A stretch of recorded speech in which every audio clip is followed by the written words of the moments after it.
tomorrow.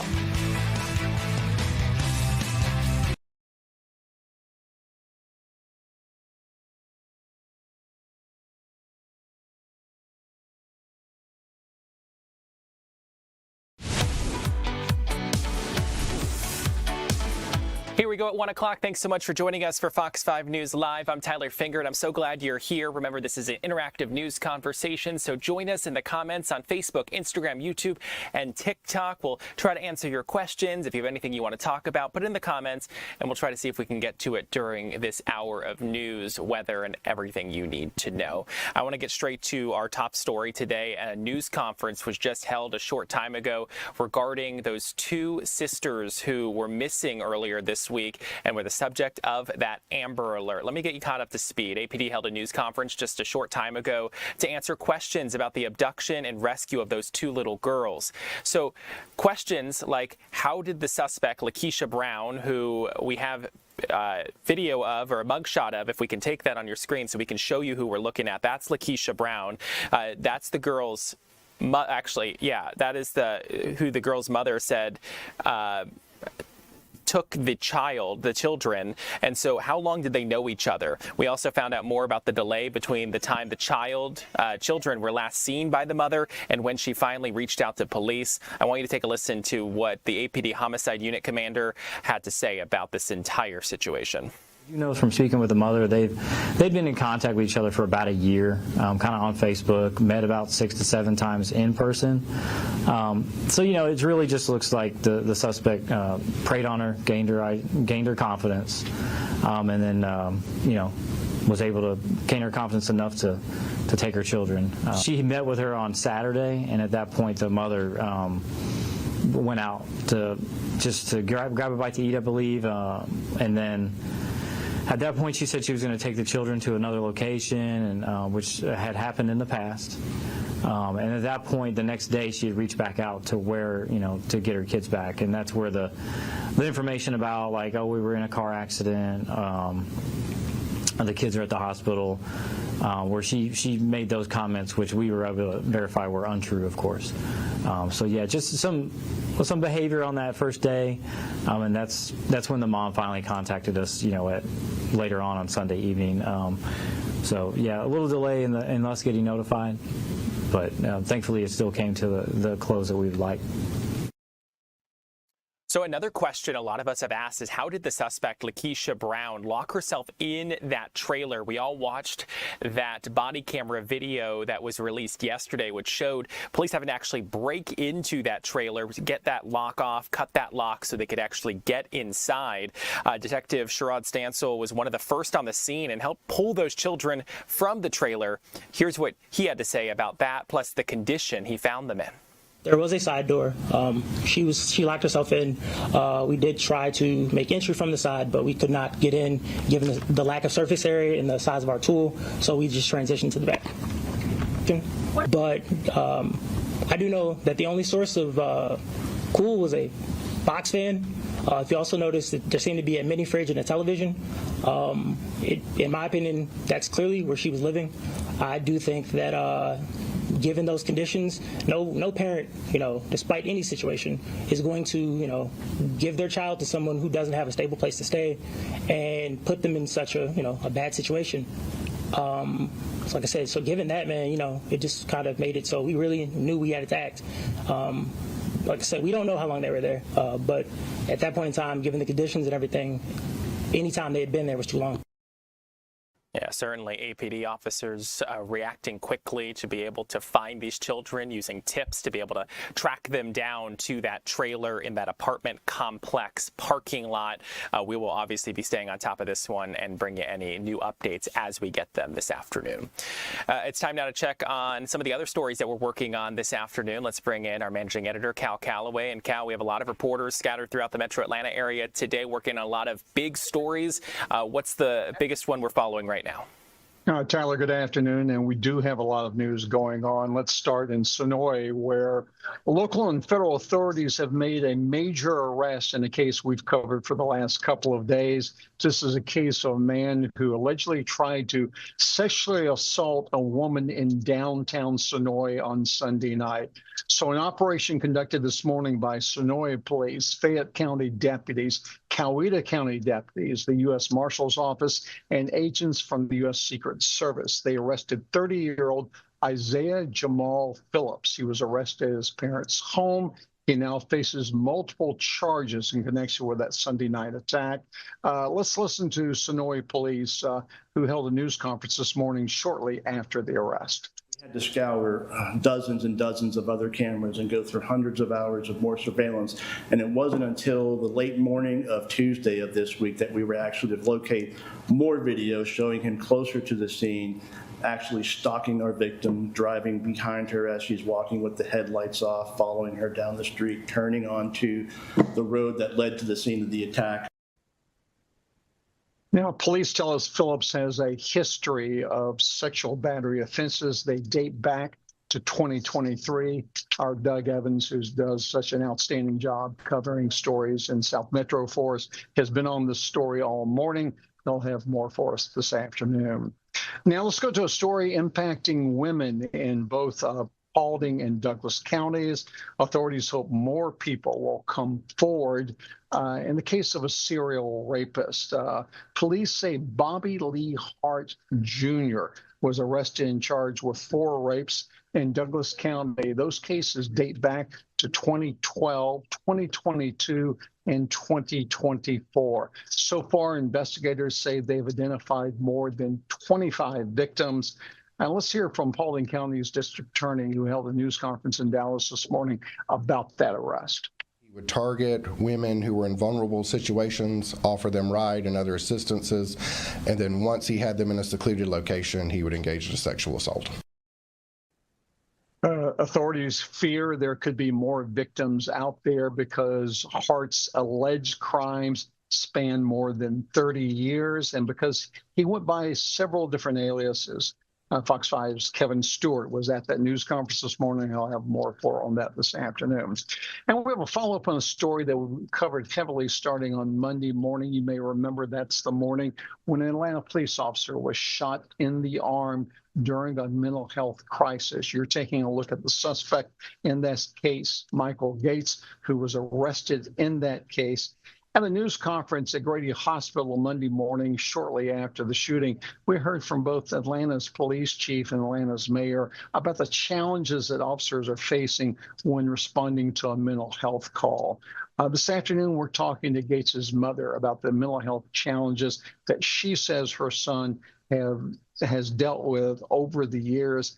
Fox 5's Eric Perry is on that story, and we'll hear from that mother this afternoon. So, Tyler, once again, we have a lot going on across the entirety of Metro Atlanta. Yeah, a lot of news, a lot of shocking news, and some of it certainly sad. We'll be staying on top of it. Cal Calloway, thanks so much for joining us this afternoon to give us the update. Let's tell you about another story we're following, and this is something we got in a news release just a few hours ago, and this has to do with a homicide investigation. Atlanta police are now looking for more information and witnesses in the death that happened earlier this year. This is a picture of the victim you're looking at. Officers responded to a call of a person down on Peachtree Street Northwest back on January 11th. The man was transported to Grady Memorial Hospital and later died on June 23rd from his injuries. Investigators are working to learn what led up to this specific incident. Let's turn to Decision 2026, and that is the race that is coming and going right now for the election that is coming up here. A new poll of likely Georgia voters show a sharply different picture in the state's 2 biggest races heading into the final months of the 2026 midterm campaign. The poll found 50% of likely voters supporting Democrat U.S. Senator Jon Ossoff, compared with 43% for Republican challenger Mike Collins. Another 7% said they were undecided. it. Ossoff is seeking his first re-election since winning the seat back in 2021. The Georgia contest is expected to play a significant role in the national battle for control of the U.S. Senate. It is obviously a race we'll be watching closely here at Fox 5. And that same poll found no clear leaders in the race to succeed Governor Brian Kemp. So former Atlanta Mayor Keisha Lance Bottoms on the left side of your screen is the Democratic nominee, and Republican nominee Rick Jackson on the right side of your screen there. Each received 46% of support.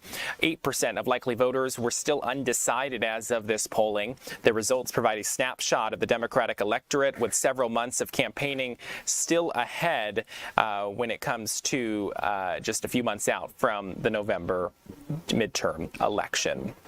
Let's talk about this now, and this is a wild story. As I change our graphic here on screen, I want to show you this video that is coming out of Philadelphia. So police in Philly, look at that.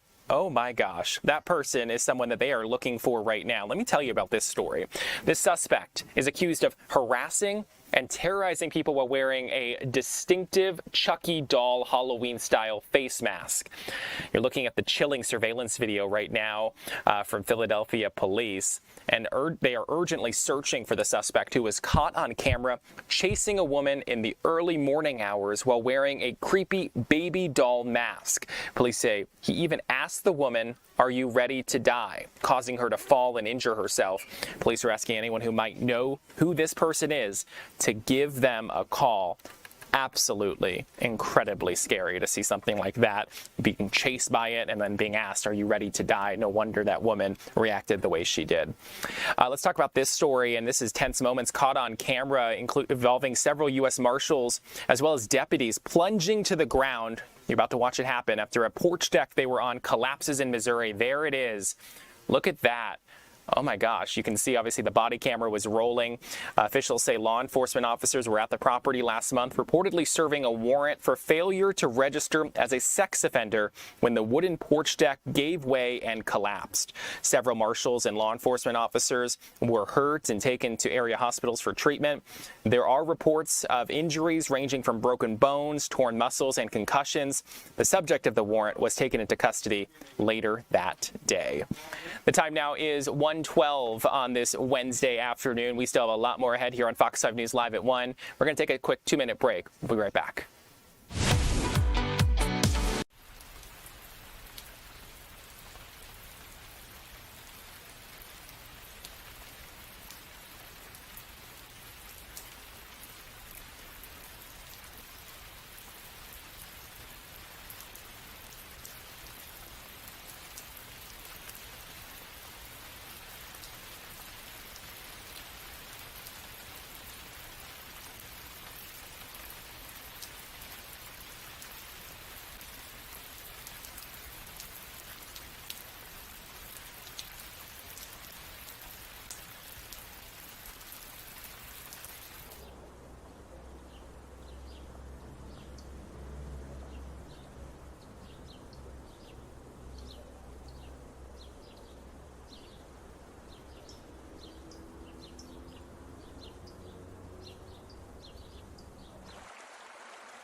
welcome back to Fox 5 News Live at 1 o'clock. The time now 1:14. You're looking live over Midtown and downtown Atlanta. Honestly, looks like a very nice day out there until you step outside and realize it is incredibly hot. Certainly feels like summer out there, and we're going to continue to feel that way until probably October, it feels like.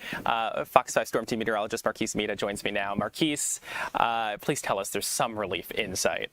Well, I like the fact that you're optimistic, but for the next few days, we're going to be dealing with the 90s. Now, we haven't quite made it there so far today, but with all this sunshine that's in the forecast, it's only a matter of time before those temperatures really start to increase above their seasonal average. So looking over Mercedes-Benz Stadium right now, what's missing from this live shot, any clouds, right? We are cloud free, so that sunshine will continue to bear down on us. 89 degrees out the door just past the 1 o'clock hour. And typically, though, so far the trend this week has been we hit 90 right around noon time. So there's almost a delay, a lag in our temperatures today. And that's courtesy of the cold front that passed by yesterday. But that frontal boundary also has dried us out, and now high pressure is what's dictating our forecast. You see the high moving across the Carolinas into Virginia, and we're still showing its influence here. Now, with that in mind, this dome of high pressure has made the air rather stagnant, right? So we do have some air quality concerns moving across the day today. Moderate air quality concerns in which pollen, any particulate matter, doesn't really get the chance to filter out of the atmosphere until our next frontal boundary does begin to move in. So if you suffer from any respiratory issues, today's the day to stay inside. And of course, with temperatures hitting the mid-90s before the day is said and done, you'll find me inside as well. 89 in Atlanta, looks like Covington 90 degrees, Athens 91, Eatonton 93. So the further east you go, well, that's where we are a little bit warmer. Keep in mind, sunrise does happen, or we see the sun rise a little bit earlier out towards the east, so they've had more time in the sunshine today, but with mostly clear skies, we'll propel our way into the mid-90s by 6 o'clock. Clearing out tonight, though, and then tomorrow, a different story coming our direction. You see that high moving off into the Atlantic. It's going to be replaced by a system of low pressure pushing across the Midwest, and attached to it another cold front that'll give us the opportunity to see a couple showers on Thursday, but the better chance for rain, that is going to be a Friday event. We'll see scattered to numerous showers throughout the day on Friday, especially as you move towards the coast. Look at Savannah all the way through Charleston. That's where we could possibly see a strong storm or two before your Friday is said and done. And then low pressure just kind of hangs around the Carolinas, keeping us soggy overnight Friday and into Saturday. That's for your highs today. 95 is likely where your thermometer will begin to stall. 95, right around 96 degrees in Atlanta, with more sunshine over the next few hours. We're back in the mid and the low 70s tonight. And then as we take a look at what to expect heading into Thursday, another scorcher coming your way. Temperatures moving back into the mid and the upper 90s on Thursday. Definitely one of the warmer days throughout the work week that we have left. 96 for your high Thursday, 93 Friday. So the cooling trend, I'll say it's around the corner. It's not a big cooling trend that lies in front of us, but at least we will show much more comfortable conditions, Tyler, over the weekend and into the start of the next work week. Certainly better than nothing. Yes. I mean, this was some relief in sight. If we're 95 today, 96 tomorrow, coming down to 93, it may not feel a whole lot better, but it should feel a little bit better. Yeah, well, they say beggars can't be choosers, right? So if I'm choosing a day to go outside, I'll say this weekend will be a little bit more comfortable. Honestly, it looks like a good pool day because it's going to be warm, get some sun, and then you can also safely with sunscreen, but then you can go in the pool and cool off. Hopefully the pool water isn't feeling like a bathtub. Oh, most definitely, for sure. Marquise, thanks so much. Let's take another live look outside if we can over Atlanta. Again, a beautiful, beautiful day out there. Just make sure you are staying hydrated, especially with this heat. As we come back into the newsroom, I want to talk about certainly a story that a lot of people talk about this time of year, and it has to do with Joro spiders. If you've seen them yet, I feel bad for you. I have not personally, which is obviously some good news, but I know that that is still likely to come. I'm sure on my walk at some point over the course of the next couple days or weeks ahead, I'm sure I will see those big webs and those big spiders. Well, our Eli Jordan joins us now live. He's talking to a pest control expert about the spiders and also some of the other summer pests that we see around. Eli, good afternoon to you. Hey, good afternoon, Tyler. Yeah, these invasive Asian arachnids. Hey there, little buddy. The Joro spiders, yeah, they are quite creepy, but we need to just get used to them because they've established themselves fairly well. And they actually have a decent fit that when I spoke to the Locust Grove Pest Control Company over at Evans Termite and Pest Control, learned that these guys actually eat up some other bugs that are a pest. And also, too, though, there's a bigger danger out there this year than these spiders. And here's Tim Ivey from the Pest Control. All in all, pretty much don't worry about them too much, I guess, if we see them around the house, because they do have a benefit. They do. Again, they're predators. They eat a lot of bugs. Globally, they've been known to eat 400 million tons of insects. That's a lot. That's a whole lot. And they got really strong webs. But I mean, they're pretty much here, although they're an invasive species, but they're pretty much here to stay. They're established, right? They are, and they're spreading all throughout the southeast. So I guess, our viewers just get used to them and just be wise at where you're allowing them to stay. Like, this isn't good next to the blooms here for the pollinators, but any other places that might be beneficial. And they also eat those darn stink bugs. They do. And stink bug doesn't have too many predators, so I'm glad we've got something here to start fighting back. All right. Well, now something more that's a little bit more of a concern is you have been seeing a lot of hornet's nests this year. I have, and it's increases exponentially. It's so many in the last week or two I've killed. And you said last year you had maybe like 2 calls total? Yes, sir. And all year. You've had, 4 calls in the past couple weeks? Yes, sir. I sure have. What do you think is causing that, and how dangerous are hornets? I think it's a lot of our weather pattern lately. We didn't have any rain in April and a very wet summer now. So these bugs are loving it, and they are reproducing and becoming bigger and larger and doing quite well. We're sharing some photos that you gave me of some of your work you did on some of these hornets' nests. How dangerous are hornets? You're having to wear all that gear, and I mean, we got to be very careful, right? You really do, and if you don't know, you should find out if you are allergic to them and make sure you are prepared, because you could only be a few minutes from being in serious trouble. These guys, they hit hard, and I've seen a lot of cases where people didn't quite make it back. And I guess the big danger is we don't know that their nest is there. We go mowing or something like that, and once they get disturbed, they get extremely angry. Oh, extremely angry. And some of them are just angry by nature. So, yeah, you start poking and prodding around, and you don't know they're there, you're going to find out real fast. So what should I do if I run into a hornet's nest? Well, you should get away from it and call a professional if you're not prepared to handle it yourself. Don't throw rocks at it? Do not. Not recommended. Sorry, that's my teenage self coming out. Yes, sir. But I mean, these things can fly fast. Oh, they're like a bullet. They'll come right after you, and they can see about 20 feet away. So if you're within their eyesight, you're a target. And if you're, I guess, an innocent bystander too, if you're a friend hanging out, you're going to get hit. Yes, and once you've been hit by one, they all know who to sting. You. That can be pretty detrimental. Well, Tim Ivey of Evans Termite and Pest Control, thank you very much for your time today. No problem. And so watch out for the hornet's nest. There's a lot of hornets out. You see a big, papery gray cone in a tree or under an eave, get away, call your pest control. But meanwhile, for the Juro spiders, yeah, they're creepy, but they actually have a benefit. They'll eat those darn stink bugs. And those are always irritating to get because they invade your house and all that good stuff. So keep these guys around. They eat, they're beneficial and they're kind of creepy, but they're not harm. They won't hurt you. But watch out for those hornet's nests this year because we got a lot of hornet's nests out here. Tyler? Eli, 2 things that I want to comment on. 1, that spider must hate you currently because you are so close to him in the web.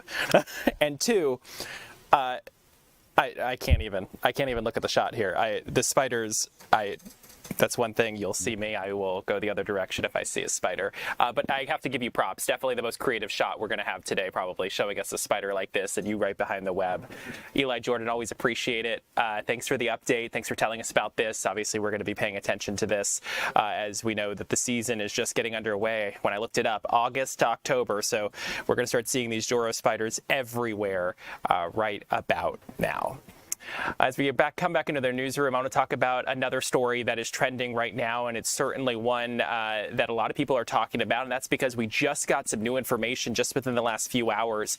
The trial judge who presided over the case of a Texas teenager convicted of fatally stabbing a 17-year-old athlete at a high school track meet was ordered removed from the case. Again, this just happened within the last about 2 hours or so, and this comes as the defendant seeks a new trial and is appealing his conviction. I want to send it out to Sarah Allegre, who is live outside the courthouse in McKinney, Texas. And Sarah, obviously a lot to dissect here. We learned some new information. Walk us through what we know and what we understand about what's going to happen.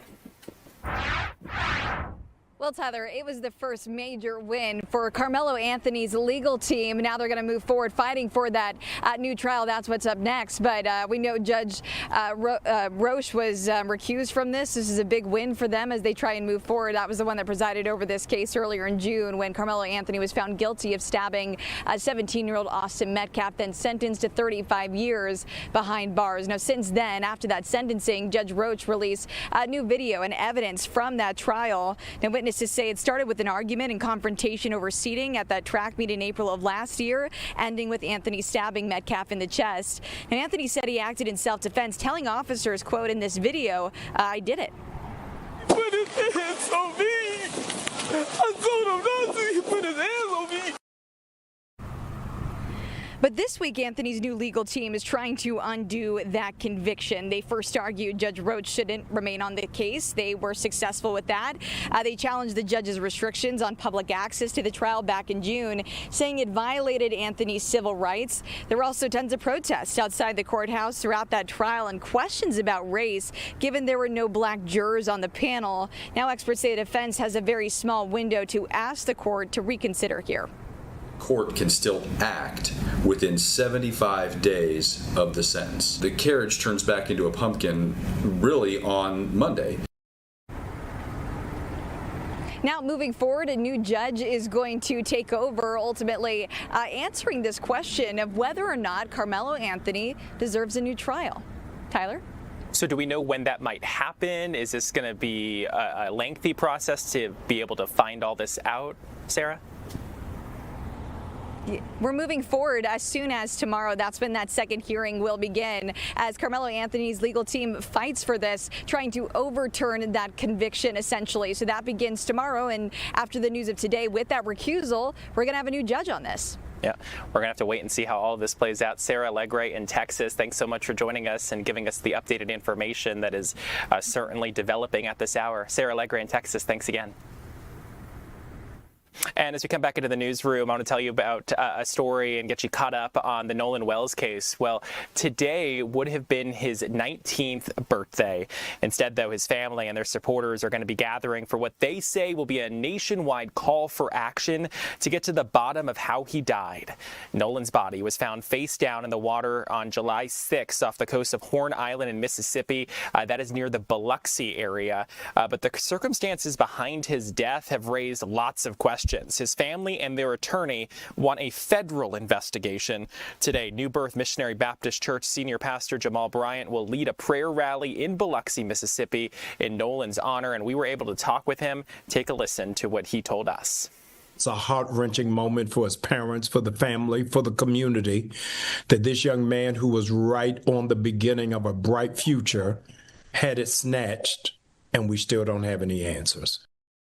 Yeah, obviously lots to unpack here. We have been following this story. A lot of people have been following this story for about a month and a half now since he was found dead on July 6th. It was during an Independence Day period of time where people were celebrating out on the water. Obviously, he was with friends, we understand, but still lots to dissect here, and it's a story we'll continue to stay up to date on. As for that prayer vigil that is going to be happening today, Bryant will be the keynote speaker for that rally. The event will be streamed on his YouTube and podcast. Well, the time now is 1:27 on this Wednesday afternoon. We have a lot more ahead here on Fox 5 News Live at 1 o'clock. We're going to be checking in on the Lindsay Clancy trial. That's just ahead. We're back in just 2 minutes.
Welcome back to Fox 5 News Live on this Wednesday afternoon, 1:30 on the dot. We want to get you to some national headlines, and that has to do with the Lindsay Clancy trial. That's what we're going to talk about now.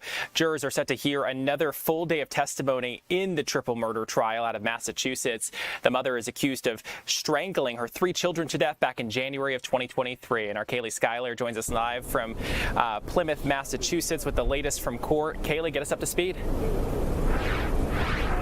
Hi there, Tyler. Well, on the stand all morning was forensic psychologist Dr. Paul Zeisel. He was hired by the defense, and he met with Clancy over 45 times after she killed her children. One of the first times they met, Clancy was still in the hospital just over a week after the murders. And during that visit, Dr. Zeisel says that Clancy asked to use his phone so she could call her then husband, Patrick Clancy, and in that call, she says voices told her to do it. It said that she heard a male voice ordering her, telling her that she didn't have any choice, but she had to kill her children and then kill herself. The defense is building their case that Clancy was experiencing postpartum psychosis when she killed her children and then attempted suicide. They say for that reason, she isn't criminally responsible for their deaths. They say her symptoms worsened after doctors prescribed her 13 different medications over the course of 1 year. And yesterday, Clancy's former mother-in-law testified she was begging for help in the months leading up to the murders. Now, on the flip side, prosecutors argue Clancy wasn't suffering from postpartum psychosis, pointing to testimony from doctors who treated her. They say she wasn't showing signs she was psychotic, but she was experiencing depression. Instead, the prosecution says Clancy deliberately planned the murders by sending her husband Patrick out to run errands so she could carry out her plans.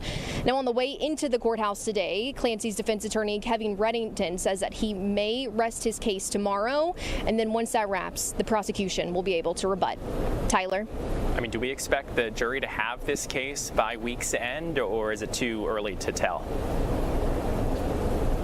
It's too early to tell. It is interesting, something that just happened in the courtroom. The judge denied a witness that the defense was wanting to call. So it was a former McLean hospital employee. It's a psychiatric hospital. And she didn't work there at the same time as Clancy, but she had been watching the trial. And she says that she didn't agree with some of the prosecution's testimony about the treatment that's given there. So there were some arguments back and forth about that. But ultimately, the jury's not going to be able to hear her testimony. So this could speed things up a little bit, but only time will tell. Kaylee Schuyler with the late breaking news. Thanks so much for the update on what's happening in Massachusetts. It's a trial we're all interested in. Kaylee Schuyler, thanks again. And as we come back into the newsroom, I want to get you caught up on some of the stories that are trending right now on fox5atlanta.com and our Fox Local app.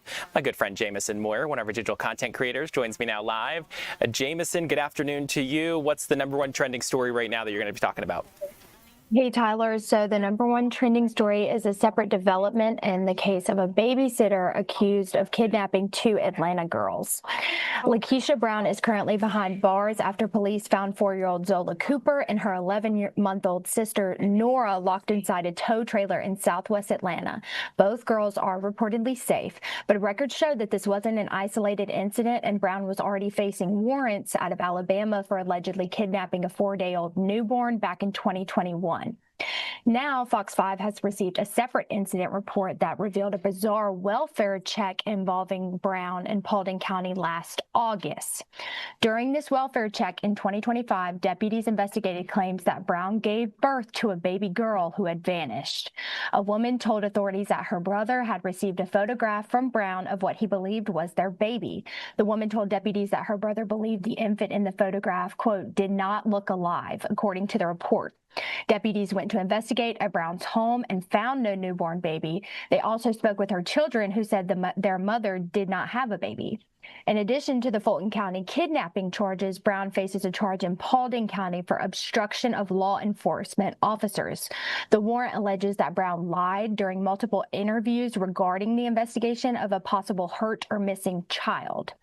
Paulding County Sheriff Ashley Henson said today at a press conference that in this instance, after an investigation investigation into the pictures that were sent, they learned it was reportedly a scam that Brown had set up to make the victim believe she was pregnant with his child and extort money from him. So this charge in Paulding County stems from Brown allegedly lying about the pregnancy. The obstruction charge in Paulding County is a misdemeanor, and she will have to deal with court proceedings involving this charge after she faces court proceedings in Fulton County for the alleged kidnapping of those 2 young girls. Tyler? Yeah, this story just gets more and more wild. It's one we're going to continue to follow up on and bring people the developments as we get them. Let's turn now to the world's busiest airport. There was a racial profiling lawsuit that got started a couple years ago. There's finally some closure. What can you tell us about this one? Yeah, so comedians Eric Andre and Clayton English have now settled a federal lawsuit against Clayton County Police. The pair sued after being stopped and searched on jet bridges at Hartsfield Jackson, alleging that they were racially profiled without cause. Andre was stopped in April 2021, while English was stopped in October 2020. These court filings claim that over half of the hundreds of passengers stopped by the airport's specialized interdiction team were Black. As a part of the settlement, Clayton County Police officially dismantled this specialized unit, and officers at the airport will now be required to wear body cameras and complete constitutional rights training as part of this settlement. Both Andre and English have called these policy changes a major victory for traveler protections. Tyler?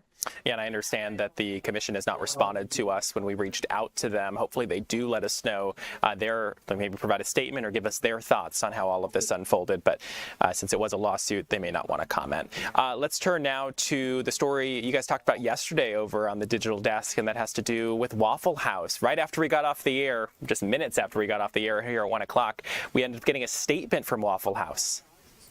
Yeah, so Waffle House is responding after one of their employees was fired after a video he made while he was at work in the kitchen went viral. Viral artist Rockstar Riley says that he was let go from a Sandy Springs Waffle House location after his songs gained big traction online, and he expressed disappointment since Waffle House was his very first job. But the Atlanta-based chain says that the music was not the issue. According to a statement that Waffle House sent, Riley was repeatedly warned about unauthorized filming on company grounds. Waffle House says that the final straw came when he shot a full music video in a restaurant parking lot, complete with the production crew, professional lighting, and backup dancers. Waffle House says that after this incident, they had, quote, no choice but to fire him for these policy violations. Since then, Riley has launched a GoFundMe to help cover his expenses after being fired. I mean, obviously hearing from Waffle House now, hearing their side of the story, if their policy is one thing, I mean, it makes sense that they followed that policy, and it sounds like they did try to give him some grace here, but according to their statement, it sounds like he just kept violating that policy, and ultimately it resulted in that firing. Absolutely. Yeah. It's unfortunate, but they did give him a warning, so. Yeah. Jameson, thanks so much for joining us and providing an update on the stories that are trending right now on fox5atlanta.com and the Fox Local app. Let's continue on here on this Wednesday afternoon. I want to tell you about a unique job fair that is underway right now, up and coming, and that's where Chris Rosenthal is joining us live. Hey, Chris. Yeah, hey Tyler, I am at the Sliceability restaurant here in Cumming in the city center here. It's a pizza restaurant here, and most of the employees here are actually adults with disabilities. In fact, we have Connor here. He is at the register, and we have Kyle here. He's doing some prep work, but they are going to be having a little bit later here today their first reverse job fair for adults with disabilities coming up as part of their Launchability nonprofit here. And I've got Ivy. She is here to tell us a little bit more about it. So yeah, tell me about the job fair that's happening here today. Yeah, my name's Ivy. I'm the Director of Workforce Development for Sliceability and Launchability. Sliceability is our for-profit restaurant, and Launchability is our nonprofit. Today, actually, we are hosting a reverse job fair for I believe we have 7 or 8 candidates who have trained and gone through the process. They will present themselves by their resumes and by trifolds that they've created themselves. And we've invited business leaders to come in and to kind of see what they're about. Yeah, and speaking about what they're about, you guys know better than probably anybody what they're, what adults with disabilities are about. And I think there's often a stigma with them. And talk to me about that and why people should consider hiring them. Yeah, well, here at Sliceability, it's kind of present in every shift. Our adults with disabilities are able to do things from register to prep work, all the way to have their hand in some of our social media content and some of our new product testing. The stigma that adults with disabilities aren't capable, especially in multiple different facets, different industries, is what we're trying to break. There's an untapped workforce that is qualified and ready to bring joy and commitment to your small business. These new potential workers here, they'll be showing up today and for this job fair, but also some employers. What sort of employers are we looking at? Yeah, so we're lucky to have a boutique come out. We're lucky to have a home goods store come out, an HVAC company, a flooring company, trying to showcase to our qualified candidates that it's not just you have to be at a restaurant or you have to be at a grocery store or anything customer service, that you are qualified to do even more than the limits people put on you. Yeah, this is the first one, but you're going to have more of these, huh? This is the first, and we are fully booked for this candidate class, but our next one will be on October 7th. Hopefully we are able to showcase even more adults with disabilities, and really our biggest ask is that businesses who have questions or are even interested in hiring, that they will reach out to us and join us at our next job fair. There's a big demand for this. You guys get a lot of applications, more than you can fill, huh? Yes, so Launchability actually was established because Sliceability has a waiting list of over 200 qualified adults with disabilities. So it was purely out of necessity to meet the needs right here in our community and to find long-term, meaningful employment for these wonderful, wonderful adults. Gotcha. Well, wonderful. Thanks for joining us. We'll be hanging out here for a little bit longer. I actually had some pizza here earlier. It was really, really good here at Sliceability, and some of these folks already have jobs, and some others showing up in just a little bit for this job fair, this reverse job fair. Yeah, glad we could support them and show and highlight what they're doing. The job fair. Chris Rosenthal, thanks so much. We'll check in with you in the next hour. We still have a lot more ahead here on Fox 5 News Live at 1 o'clock. We're back in just 2 minutes.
And welcome back to Fox 5 News Live on this Wednesday afternoon. It's 1:44. We're so glad you're here. And our next conversation is about how much fun it is to live in Georgia.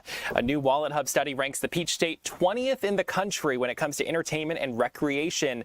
And joining us now is Wallet Hub writer and analyst Chip Lupo to break down where we shine and where we don't. Chip, thanks so much for being here this afternoon.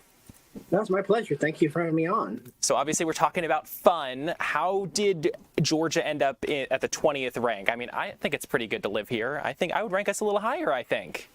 Well, it's interesting you mentioned that because now Atlanta ranked 4th in a study we did earlier this year in the most fun cities.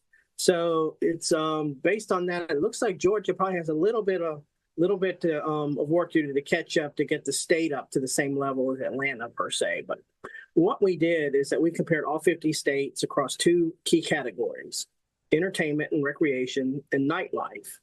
And then from there, we added 26 indicators of livability. Now, people's definition of fun varies, so we considered things such as movie costs, accessibility to national parks, nightlife options per capita. And as you mentioned, Georgia did come out 20th out of the 50 states. Still a good solid number, above average. 15th in entertainment and recreation. Number 1 in arcades per capita. High quality of beaches and a high number of shoreline miles. Decent number of attractions, and that includes things such as high numbers of restaurants, amusement parks, a high number of fitness centers, and ideal weather. Well, and so looking at the statistics and the numbers in the Wallet Hub and in the study that you guys put out, I saw that Georgia ranks 12th for restaurants per capita. How did that play a role in bringing up our rating, I guess? Because obviously 12th in restaurants, we ended up at 20th, so some things were obviously worse. How did that help boost our overall state rating? Well, the restaurants did help. Now, what really helped Georgia was the high number of amusement parks, high number of fitness centers. But yeah, restaurants definitely, and Atlanta played a huge role in that, of course, the metro area. So, and again, there's a lot of rural areas where maybe restaurants aren't quite as accessible. So again, when you're looking at it at a state level, I mean, Atlanta seems to be much carrying the day there. So where did we lose a lot of our points? Well, Georgia ranked 37th in nightlife. And that things such as, now again, Atlanta probably has as good as nightlife as any city in the Southeast or even the country. 43rd in casinos per capita, 48th in music festivals per capita. Obviously, you probably have to go to Athens, the University of Georgia, to get some really good quality music festivals. Movie costs are higher than average, about $13.89, 35th in the country. So yeah, there's some work there to do, at least to bring nightlife in the rest of the state, at least to bring it up to the level of Atlanta. How much does affordability play into the way you guys do the rankings? Because obviously there could be a lot of things to do, but if you can't afford it, it kind of makes it hard to be accessible. Well, affordability plays a huge role, particularly in things like restaurants, average beer and wine prices. Atlanta's about middle of the road there, because in some places, now depending where you go in Atlanta or in Georgia, average beer and wine costs, average restaurant costs, average cost of a gym membership. State parks are pretty affordable, although the state doesn't invest as much in its parks and recs as other states do.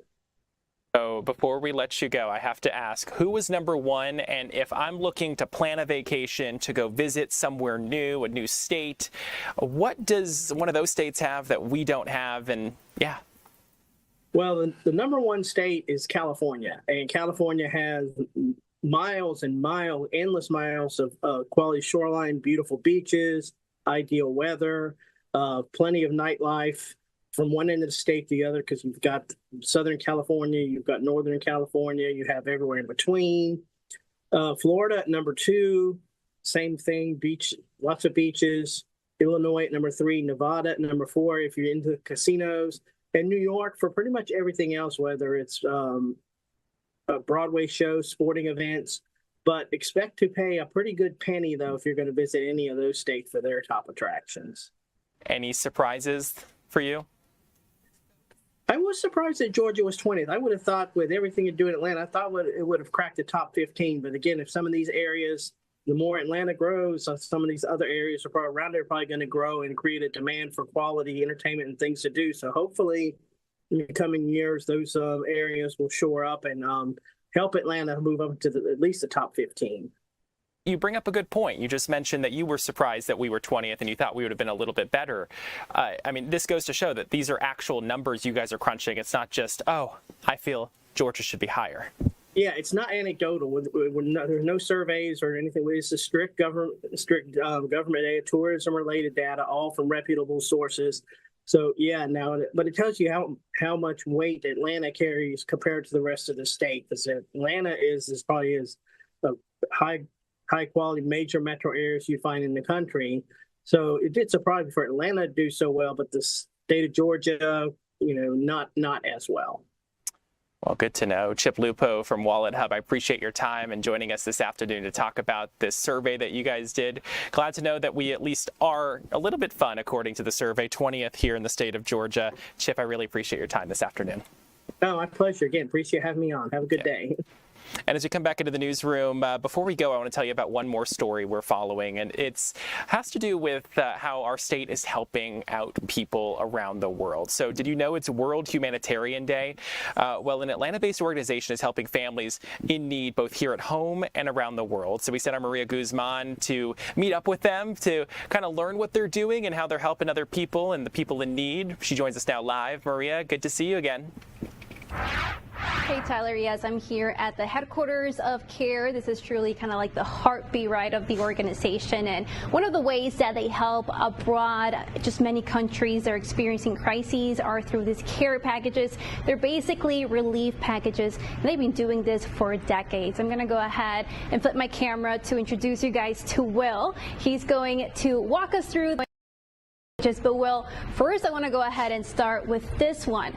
This is the first one back in 1946, right? That's right. This is the original care package. So when you think of sending a care package to a college student or a spouse in the military, this is where that word came from. 1946, CARE was formed to send 100 million care packages to war-torn Europe, and this is one of those original care packages that had all of the items that someone would need, to survive in a really difficult situation. So in that same spirit, CARE has redesigned the care package to be fit for the modern world and for the challenges that we face today. So this is the redesigned care package.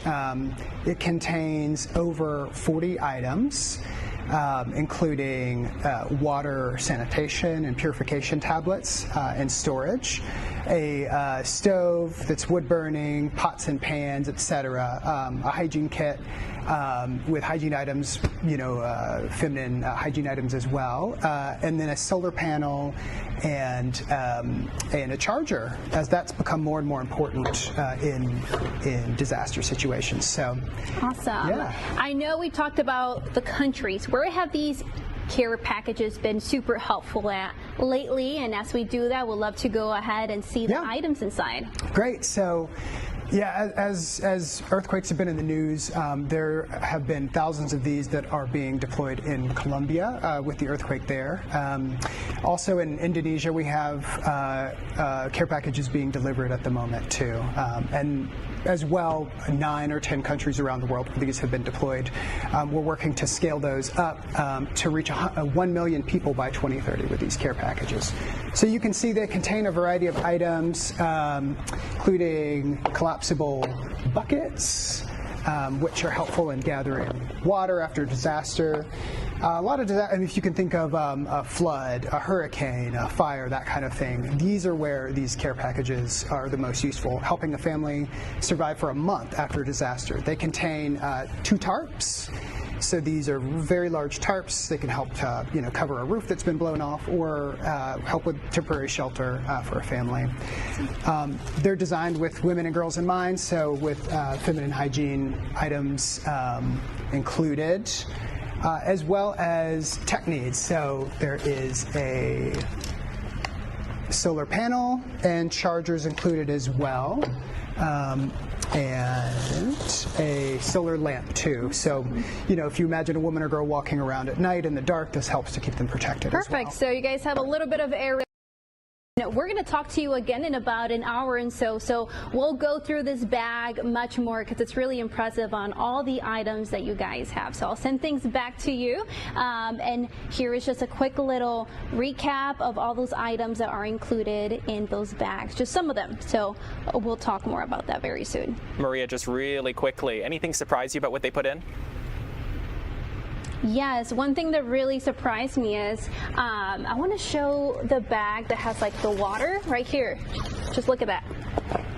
So this is for water, is that correct? That's right. Yeah, it's a collapsible jerry can for water storage. So families can use water purification tablets and store their water in here. Yeah. So this really impressed me because it's like you guys have thought about everything on what a family might need abroad. Exactly. And people can go to care.org to send a care package today. Awesome. Thank you so much, and we'll see you guys soon in about an hour. That they put that in there. Maria, thanks for your time. We'll see you at 2 o'clock. And we still have a lot more ahead here for Fox 5 News Live at 2, but that is going to do it for us for the news at 1. I'm Tyler Finger, and I'm so glad that you could be here with me for the last hour. But don't go anywhere. We still have a lot more ahead for the news at 2. Ariel Onstadt will be joining you at the top of the hour. Make it a great day.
Welcome in, everyone. I'm Ariel Onstadt. Thanks so much for being here live with us at 2 o'clock. We've got a lot of news to get to, as we always do.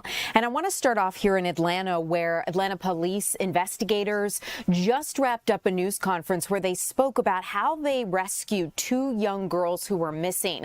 Our Angelique Proctor was at that news conference live and is standing by to join us with the details as to how investigators were able to make this heroic effort. Angelique.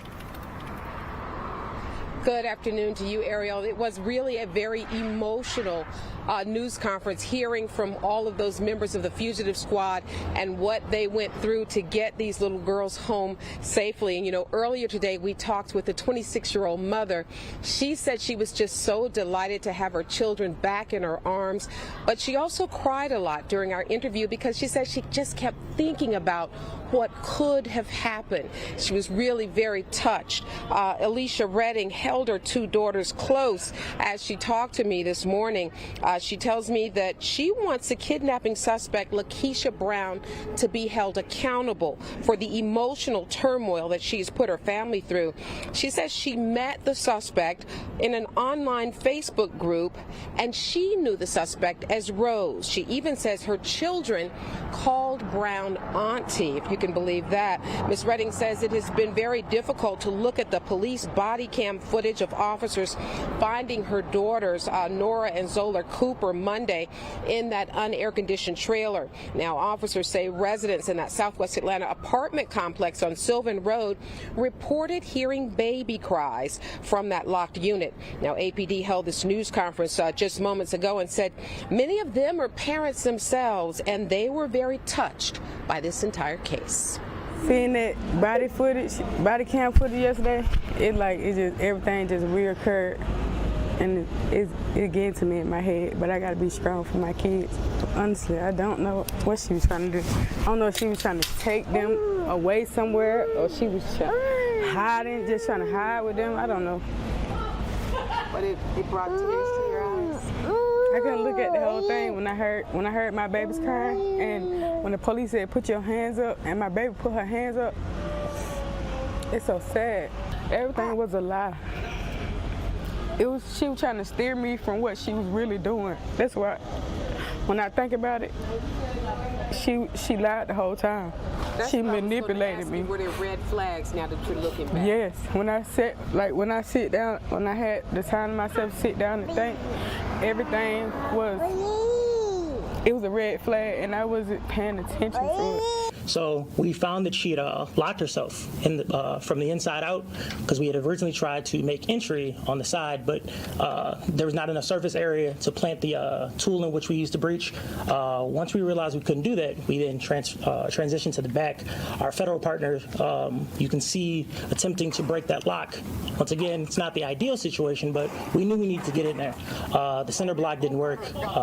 Detective Gaines then proceeded to use the bolt cutters to get that lock cut. After the lock was cut, I then moved down. The trailer actually hit me, and got that down. Once the trailer was open, I immediately recognized the 2 children there.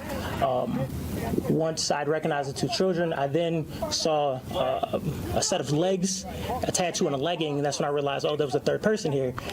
That's when I called the suspect by name and said, hey, show me your hands, show me your hands. She complied. Put your hands up. Santa, do me a favor. This was a very emotionally charged case for everyone involved. Members of the fugitive squad told us their mission was to get those children home safely, and they got that mission accomplished. They are feeling very proud today. Ms. Redding says that she also talked to the Alabama mother who said that Brown kidnapped her 4-day-old daughter, and she says as they talked, they exchanged stories, and they had very similar stories about interacting with the suspect and the way that she ingratiates herself to families and becomes an extension of the family. But they say it's all just a plot, and they were very disturbed. The last thing that I want to say is, when observing the children, they seem very well adjusted, despite what they have been through. But Ms. Redding says she does plan to get counseling for her 4-year-old daughter because she remembers a lot of the details. And one of the things that stuck with me, she said that suspect Brown called her ugly. And she was, very traumatized by that. And she also said she was not fed during a lot of the time, and just was a really, really bad experience. So there's going to be some psychological scars and the need, of course, for counseling there. Ariel? Angelique, just a heartbreaking situation, what those little girls had to go through, and then the fact that the little 4-year-old girl remembers some of those details. I'm glad the mom is going to seek counseling, probably the best thing to do after this circumstances.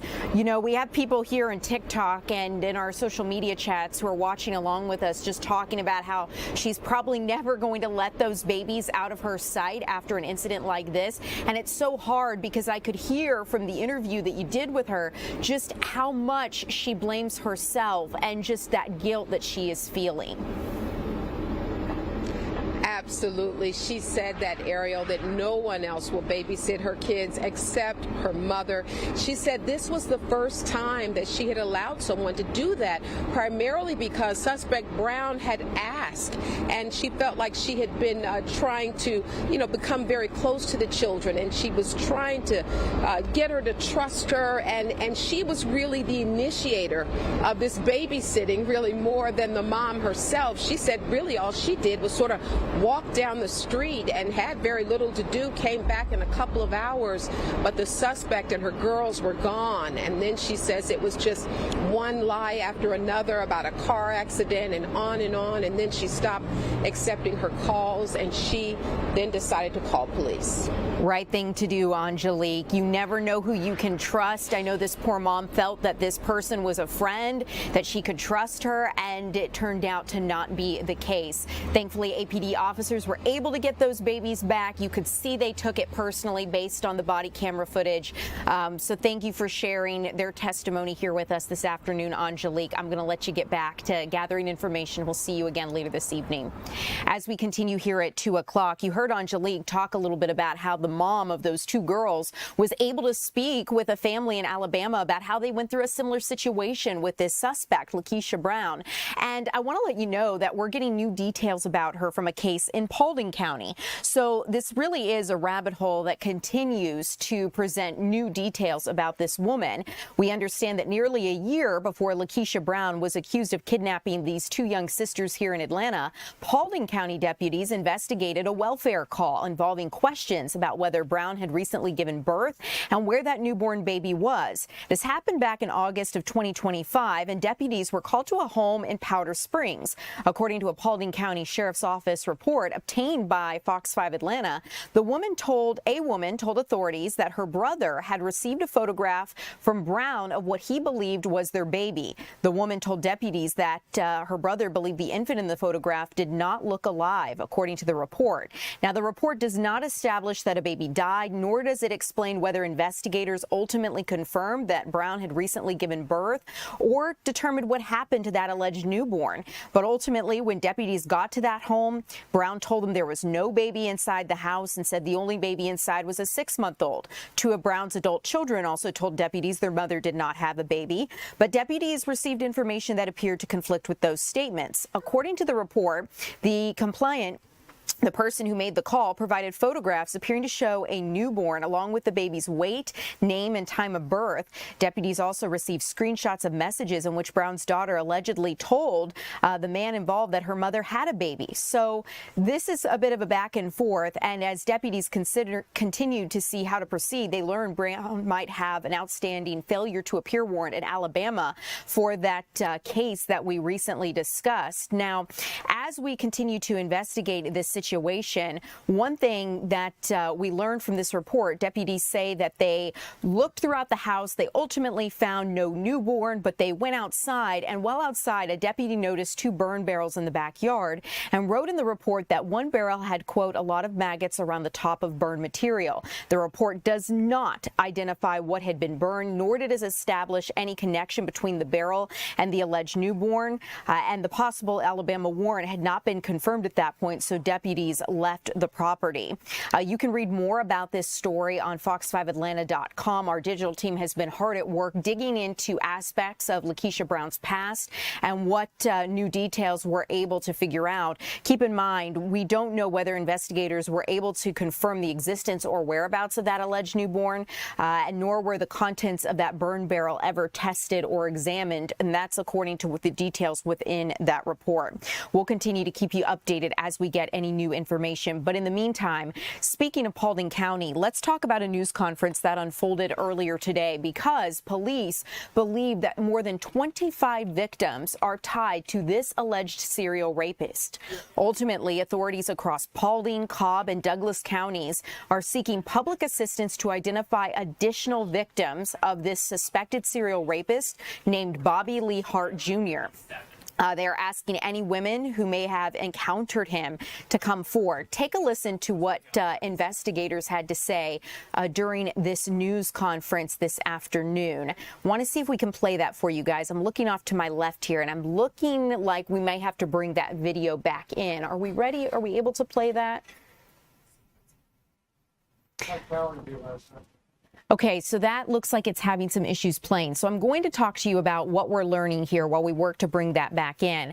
Ultimately, Bobby Lee Hart Jr. is the focus of this investigation and has been indicted in connection with alleged sexual assaults in Cobb and Douglas counties. They believe he may have been operating across 3 counties since 1988, with much of the activity centered around the Georgia 92 corridor. And as we're continuing here, let me ask our switcher, we're good to go. All right, let's listen to what the most important thing that we want to discuss today is obviously about this gentleman behind me, but the collaborative efforts of all the agencies, the multi-jurisdictions, and at the end of the day, this is just to determine if there's more victims out there. So the District Attorney, Robert Lane, he'll speak, and then Sheriff Henson will speak. After that, we will take questions after this. But again, the whole point of this is to advocate for those victims and to get those victims to come forward if there is in fact more victims in our county. So with that, I'll turn it over to District Attorney Robert Lane.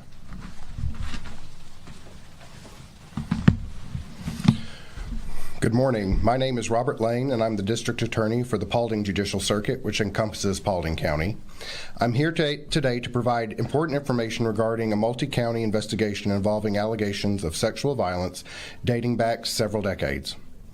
Over the past several months, law enforcement agencies in Douglas, Cobb, and Paulding counties have been working together to investigate a suspect identified as Bobby Lee Hart Jr.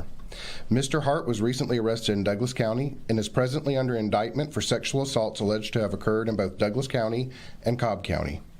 Thanks to the dedicated work of the Douglas County District Attorney's Office, our office was made aware of a Paulding County victim connected to this investigation.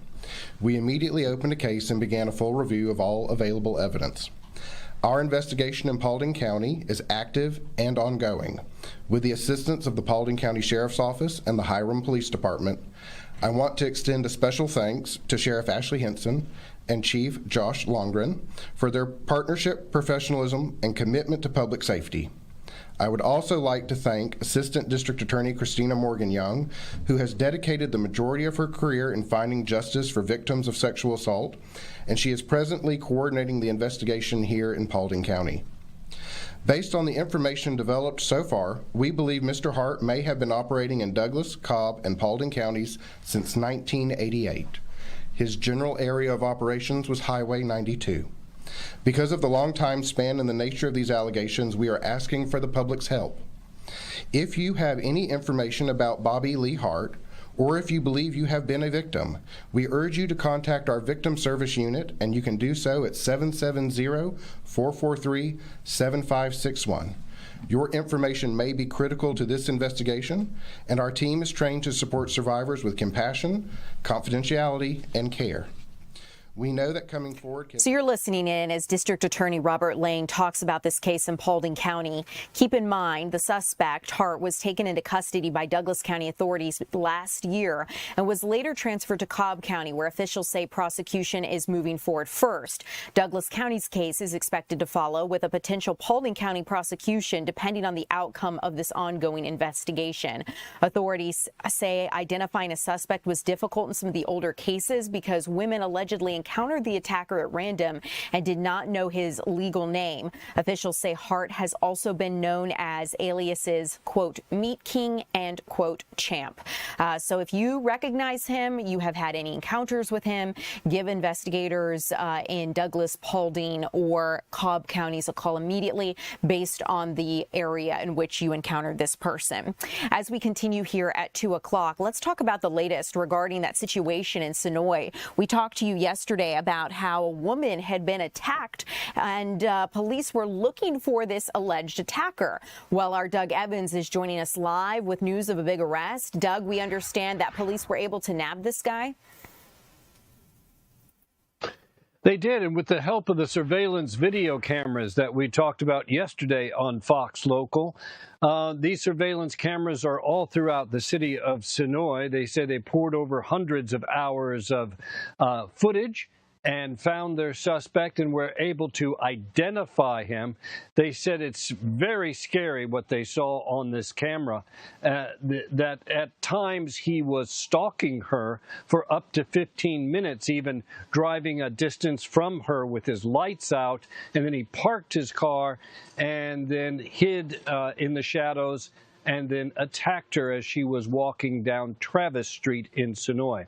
The video that we have for you is of his arrest, not arrest, but actually him being brought into the police station in Sonoy earlier this morning. He was arrested by Sonoy police, U.S. Marshals, with the help of a Fayette County SWAT team. He lives with his parents in Fayetteville, and so that's where they arrested him and brought him to the station. Let's listen in on the news conference that happened earlier this morning after the arrest. The Sonoy Police Department would like to announce that approximately 8:30 this morning, officers with the Sonoy Police Department, the Fayette County Sheriff's Office, Coweta County Sheriff's Office, the U.S. Marshals, Fugitive Task Force, and members of the U.S. Secret Service arrested Isaiah Jamal Phillips, age 30, of Fayetteville, Georgia, on 1 count of battery, 1 count of sexual battery, and 1 count of false imprisonment. These charges are in relation to the sexual assault that occurred in Sonoya on the night of Sunday, August 16th at around 10 p.m. Mr. Phillips was identified as a possible suspect within 24 hours of the investigation. Officers reviewing surveillance cameras in and around Sonoy discovered him lurking in the area prior to the attack. However, after it took several hundred hours of video to scour by the officers, and were able on Tuesday, August 18th, we discovered more video that showed Mr. Phillips stalking the victim towards the scene of the attack. Mr. Phillips has a history of sexual battery offenses dating back to November of 2023 when he was arrested by the Roswell Police Department for said offense. In June of 2024, the Peachtree City Police Department arrested Mr. Phillips on 8 counts of sexual battery. In July of this year, the Morrow Police Department issued a warrant for his arrest on a charge of sexual battery. Sonoya Police Chief Jason Edens is incredibly proud of his officers and investigators who worked nonstop since the night of the attack to bring justice to the brave victim in this case. Chief Edens also wishes to thank and recognize the executive leadership of the City of Sonoy for their unwavering support and assistance during this investigation. And a tremendous thanks to the Coweta County Sheriff's Department, the Fayette County Sheriff's Department, the U.S. Marshals Fugitive Task Force, and the U.S. Secret Service for their support in this investigation. The chief would also like to convey his sincerest appreciation for the victim who assisted in the investigation and all the citizens and business owners who contributed. It is because of them that we were able to locate, identify, and arrest the suspect in this case in such a short period of time, getting justice for our victim and peace of mind for our community. And you heard Captain Urkel talk about the victim. They said the first person that they messaged as soon as they took Isaiah Phillips into custody this morning was her, to let her know that he was off the streets. They also talked a little bit about, Sonoy. Not only was this very traumatic, Ariel, for this victim, but it was also traumatic for the town itself. It's a small town, very small, rural Georgia town. Never before have they had to give a warning to residents to be careful when they walk out at night. And so I asked, with Phillips now in custody, whether that's still the case. And they said it is. It is still the case that people should be vigilant about their safety, even in Sonoy. It's just the times that we live in, they say, even in rural Georgia. Doug, I think especially if you're a woman or someone who's vulnerable, you just know what it feels like to look over your shoulder all the time when you go out for a jog, going out for a walk, that sort of thing. And I was seeing the comments on social media, just how afraid people were and alarmed that they were at this situation. You mentioned when you first started about how police believe this man may have been stalking the victim. In case I didn't catch it, was there any other threat to any other persons? Do they think there were other people that he may have been looking at, or was it really related or targeting this one person? From what we understand, Ariel, from Sonoy police, it was really just this one person that he was targeted on. Maybe the streets were empty. The streets do empty in Sonoy after sunset. So maybe she was the only one out walking at 10 o'clock at night in this very small town, and he set his sights on her. But listen, you heard about all of the crimes this guy has been charged with, not just accused of, charged with in the South Metro area, except for Roswell. Roswell was the first, then Peachtree City was the next. And then they mentioned Morrow had just taken out a warrant back in July, apparently hadn't been picked up yet. And now the city of Sonoy has charges against him. They say this is a guy who had not grabbed a woman yet. Yes, he had done things like groped women in grocery stores. He had done just really despicable things, but he had not physically grabbed a woman before. And in their minds, one of the things that they said at this press conference was he seems to be escalating, right? Charged with all kinds of things. He's on their radar, been on their radar for a long time, facing lots of charges, and he's ratcheting up what he does. Well, Doug, thanks for the update. Glad that police were able to get who they believe responsible for this, and hopefully it brings some peace to neighbors in the community there in Sonoy as this moves forward. Doug Evans, we'll see you again later this evening with the latest on the investigation. As we continue here at 2 o'clock, let's talk about what unfolded at an ICE facility here in Georgia. We understand, according to what ICE is telling us, that lawmakers in Georgia disrupted a facility visit. U.S. Immigrations and Customs Enforcement's accusing specifically Georgia Representative Hank Johnson and other members of Congress of disrupting operations during a visit to the Stewart Detention Center in southwest Georgia. ICE says the congressional delegation was scheduled to tour the immigration facility from 11 a.m. until 12:30 p.m. on Tuesday, but was allowed to remain beyond the scheduled time. According to ICE, the situation escalated when the group was asked to leave. The agency says the lawmakers resisted and demanded to attend an immigration hearing before eventually leaving around 3:45 in the afternoon. They say, quote, "This is not the first time a congressional delegation has disrupted operations during an ICE facility visit." And they put this post on social media, further saying that despite such incidents, they are providing what they call historic access to their facilities.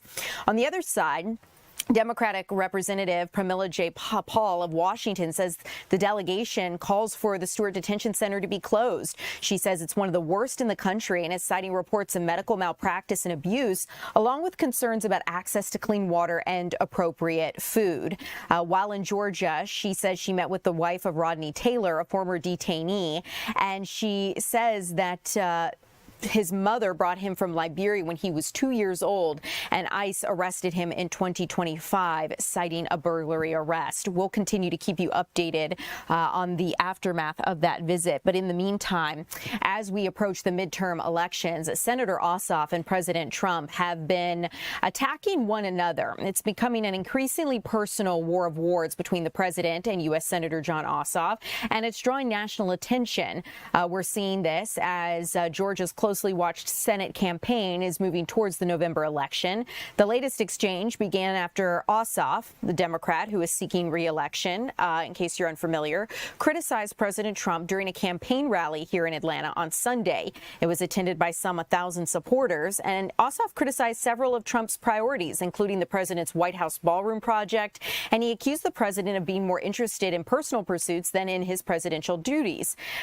We keep in mind one of the words that really got people talking was that he said, quote, he doesn't want to do the job. He wants to build his ballroom and travel with Natalie on their apparently defenseless flying palace gifted by the Emir of Qatar. And Ossoff was referring to President Trump's executive assistant, Natalie Harp.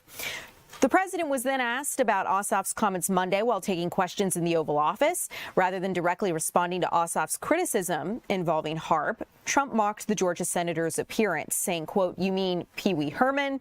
Pee Wee Herman look-alike, referring to the character portrayed by the late actor Paul Rubens. So in case you're unfamiliar and you've heard a little bit on social media or you're trying to piece together the latest exchange, that is what has been going on. Taking a look at our timing here as we continue at 2 o'clock. Coming up, we're going to be checking in on your weather forecast with meteorologist Marquise Mita. You're taking a look at clear skies there, and we're going to get your forecast straight ahead.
Welcome in, everyone. I'm Ariel Onstad, joined by Marquise Mita, our meteorologist here, and we're taking a live look over Midtown, downtown Atlanta.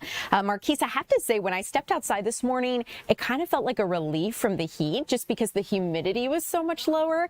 I know we are so far away from fall. I dread saying the four-letter F word, fall, of course.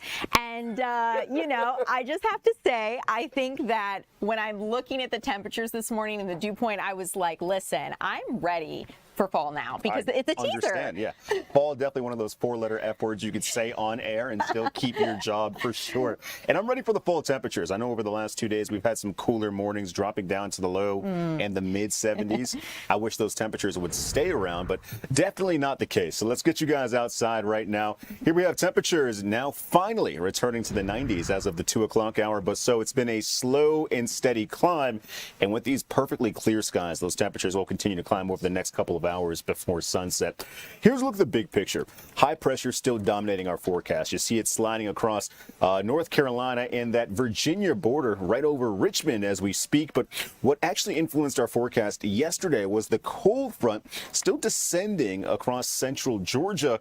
But tomorrow, a warm front on the left-hand side of your screen, that's what's going to lift from the south and the west. So expect your temperatures to increase. Now, while we're still under the influence of high pressure, the air quality, it's a moderate concern for us today. Think about it like this. Now, when we have a high pressure, it's a dome over us here in northern Georgia in which the air doesn't filter itself out. So all that pollen, the particulate matter, all the dust in the air, well, it stays in place. So it's going to take another day for that air quality index to improve. So for the moment, it's going to be warm, of course, no surprise there. And we do have that air quality concern today. Across the board, we've got temperatures in the 80s and the 90s. Eatonton, the warmest place to be, 95 degrees. Covington, 91. You match that right here inside of Atlanta. And as you head towards the north, well, that's where temperatures are trending a little bit cooler. 89 degrees in Dalton and Blairsville. 84 degrees. Definitely the place to be right there. Small breeze coming in from the north and the west, not really influencing your forecast so much today. The major influence, of course, is that system of high pressure. And here's a look at the next few hours. I did mention that temperatures could rise an extra degree or so before sunset, likely stalling in the low and the mid 90s across northern Georgia today. And one thing that we keep all throughout the rest of your afternoon and into the evening are clear skies. That's pretty typical when high pressure is influencing your forecast. But we'll have another influence tomorrow. I mentioned that warm front's going to lift from the north and the west. That'll kick that high pressure system off towards the Atlantic coastline and also increase your chance for some Thursday showers. Low pressure fills the void, in which we'll see that cold front moving across Nashville into Knoxville, in which they'll have the chance for some strong, maybe even severe thunderstorms. Our storm coverage on Thursday, not the greatest, better chance actually overnight Thursday heading into Friday. And then this front kind of just stalls out. The longer it hangs over us, the more rain showers we will receive on Friday, especially down towards the south, in which we could run into a strong storm as well here across Georgia. As we head into the weekend, though, thankfully, that cold front will offer us some relief from the heat. As for today, though, high temperatures, as I mentioned, back in the mid and the upper 90s, depending on where you are. Forecast lows for tonight drop down into the low and the mid 70s. So pretty near seasonal there, but we are back on the rise tomorrow. 98 smack dab in the middle of your screen.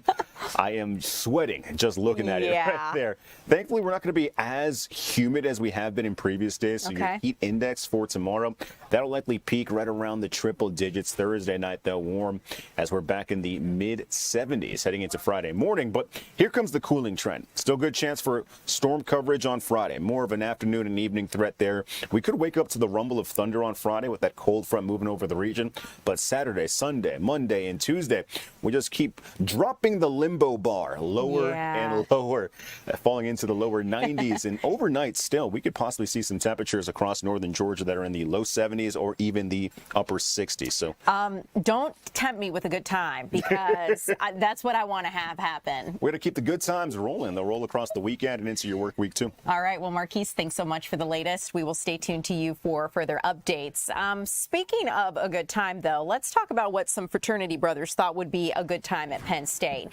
In case you haven't heard about this incredible story, we understand police have made a shocking discovery on a Penn State campus showing two major fraternities tied to a multi-state drug trafficking ring.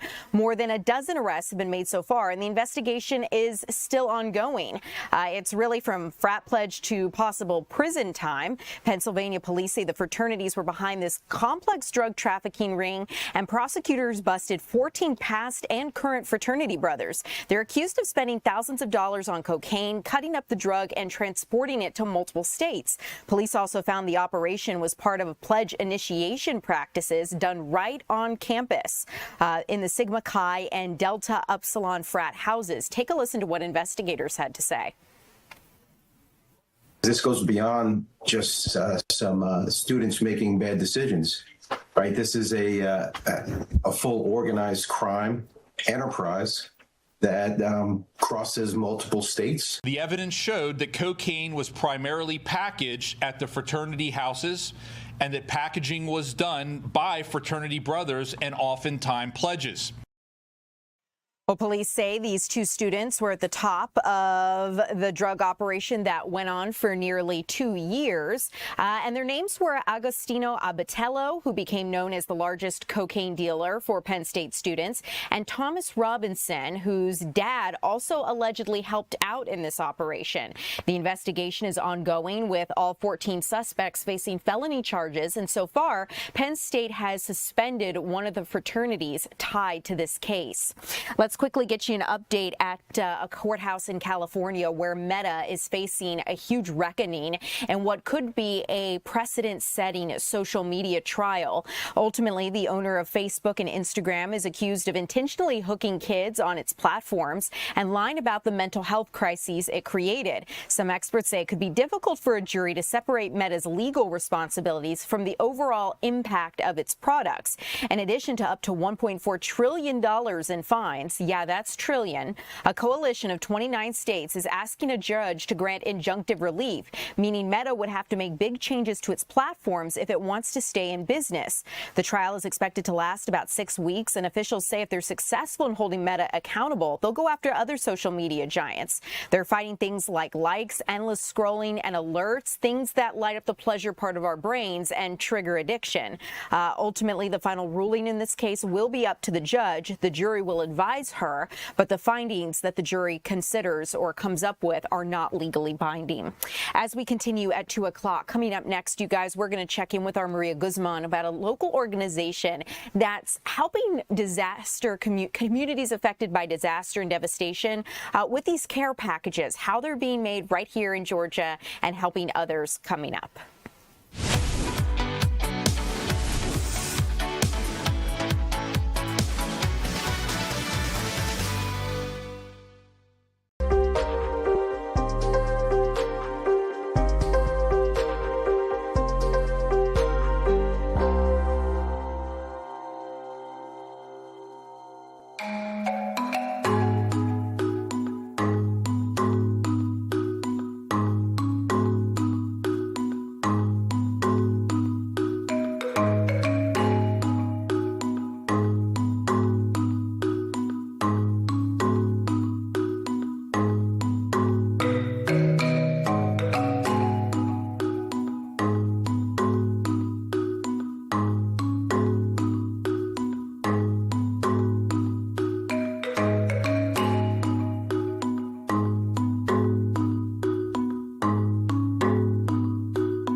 Welcome back in, everyone. I'm Ariel Onstadt. Thanks so much for being live with us here on your Wednesday afternoon. I want to talk about a local organization that's been serving hundreds of care packages from right here in Georgia. Our Maria Guzman joins us live with how they're helping devastated communities. Maria, great to see you.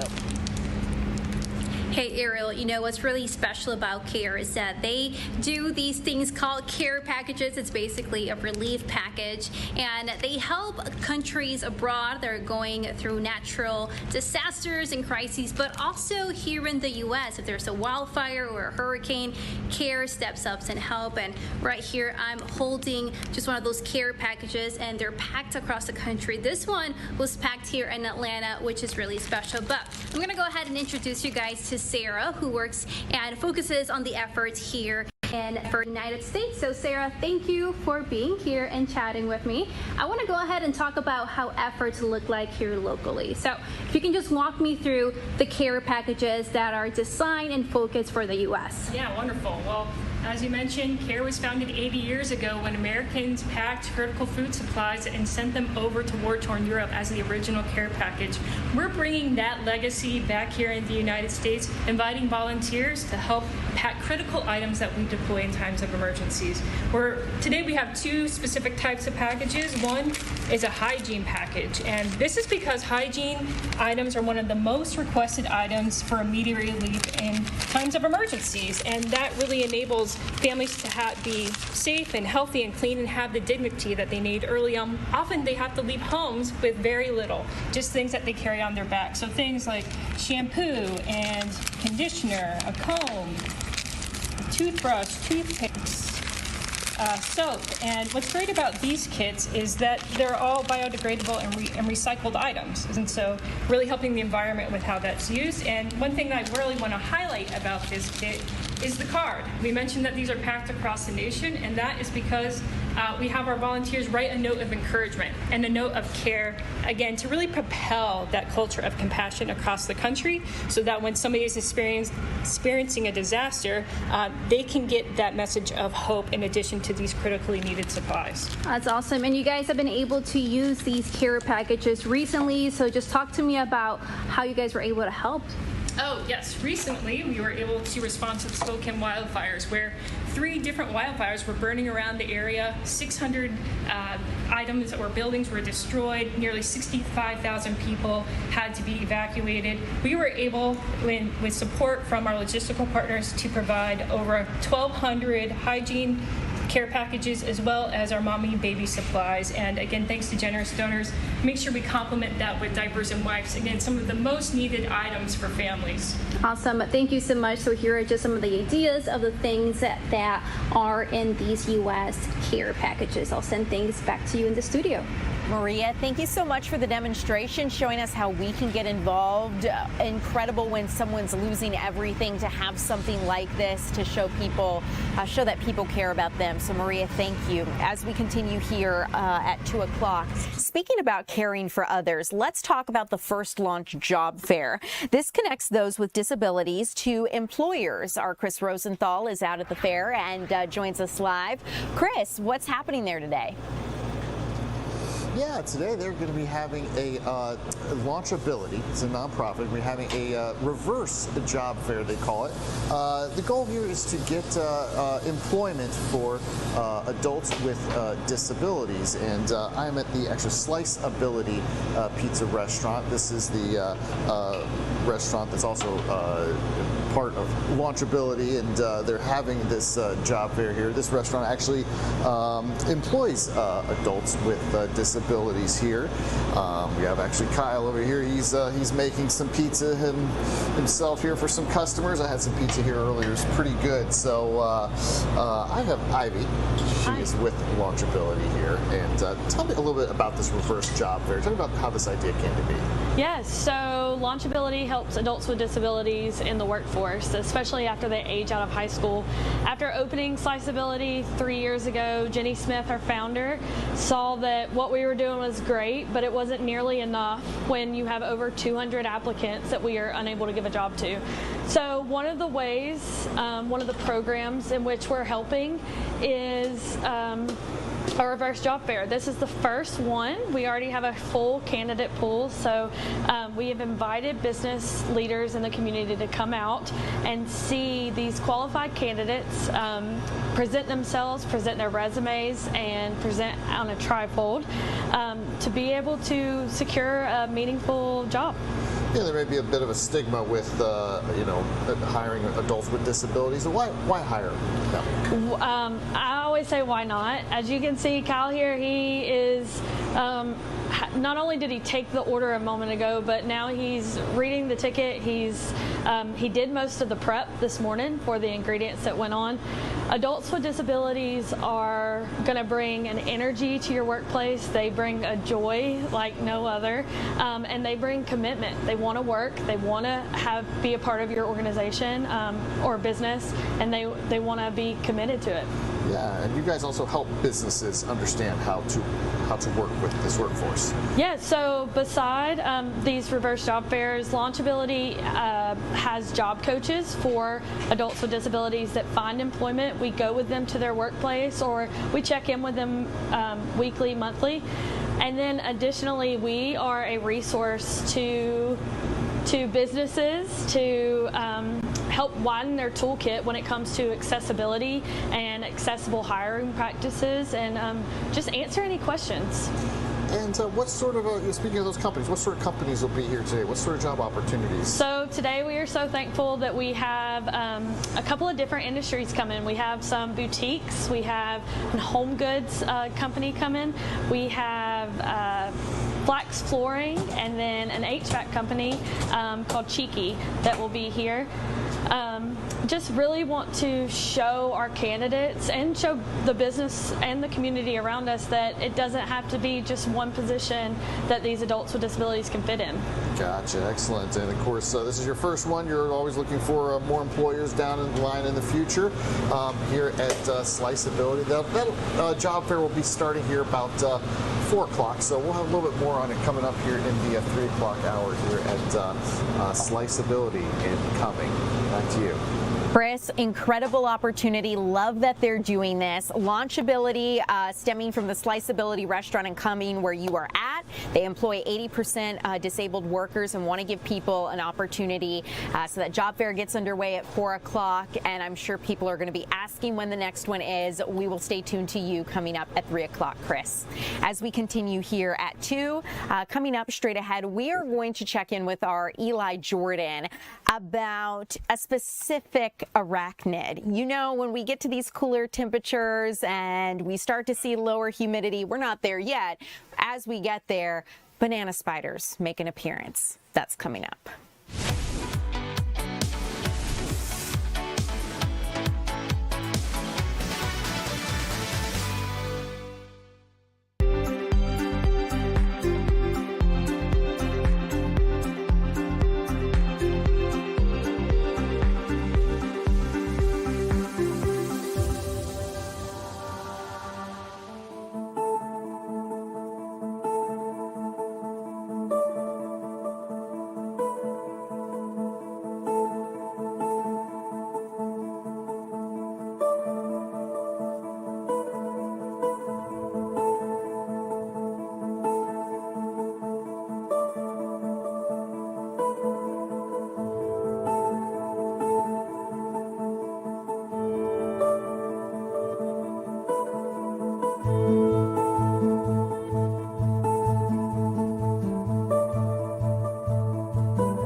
Welcome back in, everyone. I'm Ariel Onstad, and if you're scared of spiders, this particular conversation may not be for you, but I promise it has a lot of useful information. Our Eli Jordan joining us live to talk about Joro spiders, or as you might know them, banana spiders. And Eli, I just have to say, I walked outside of my house yesterday and saw a baby Joro making its incredible web right outside my door, and I said, it is too early for this.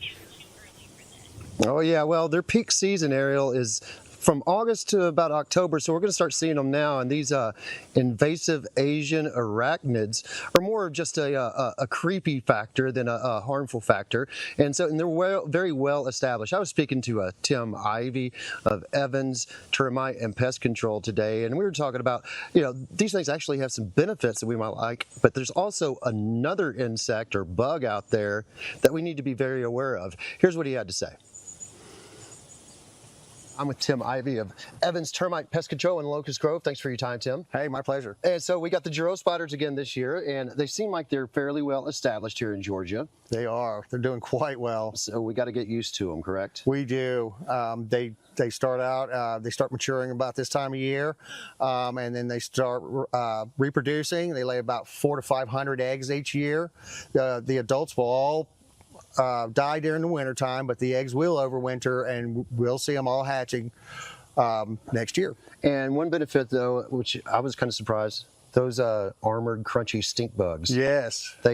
These guys take care of those? They do. The stink bug doesn't have too many predators, and these guys will eat them up. Now, one tip, though, I didn't think about is, we like to keep the spiders around. Some of us like to keep the spiders around because they do eat, they're beneficial eating the bugs and all that stuff. But yes, sir. Right here next to the blooms, this isn't a good idea, is it? It's not, because it's increased danger for our pollinators. So we really do need to remove these guys from these flowers so our bees and other bugs that need to pollinate can do their job. Yeah, butterfly couldn't stand a chance in that web. Not at all. A heck of a web. Now, another thing, last year, you said you went out on a couple of hornet calls total last year. Yes, sir. But in the past couple of weeks, you've gone on how many? About 4, just in the last week or two. Yeah, we've seen an increased spike this year. This year, I've probably dealt with about 20 so far, and just in the last week, it's been 4. So I've got another one to do today. And hornets, they're far more dangerous than these Joro spiders, correct? They are, because these guys can't hurt you.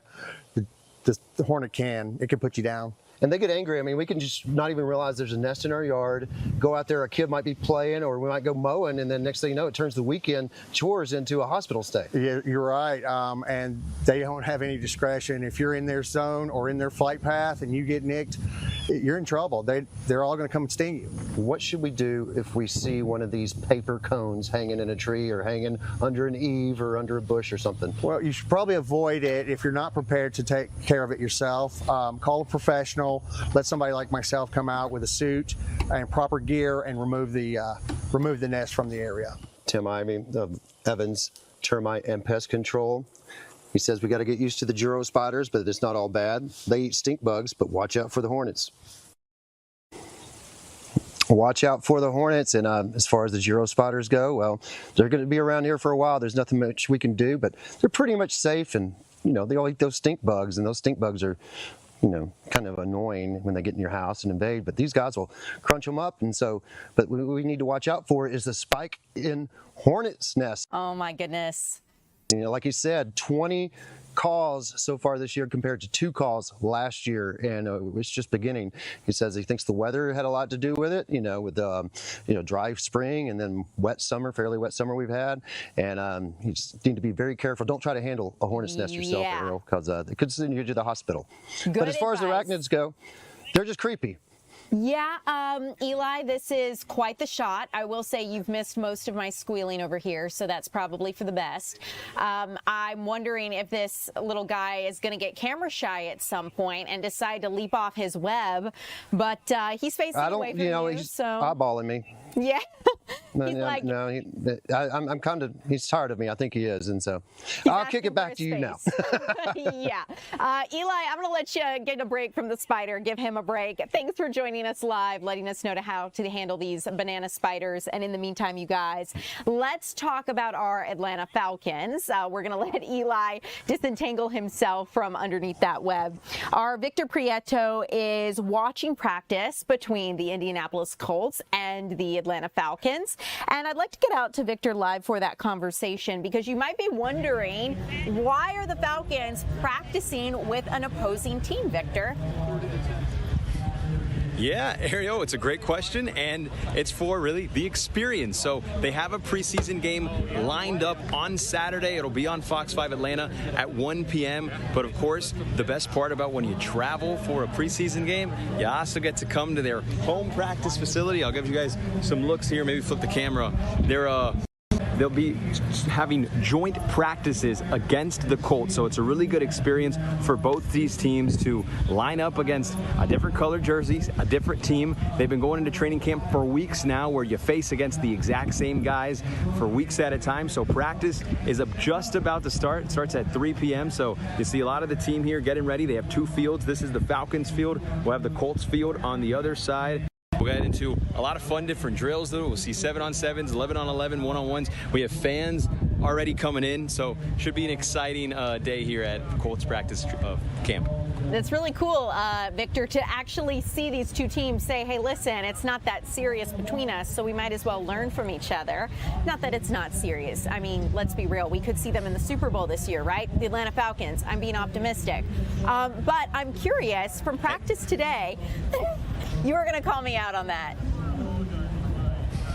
No, I like it. You have to stay optimistic. I love it. That's what makes fans. You have to.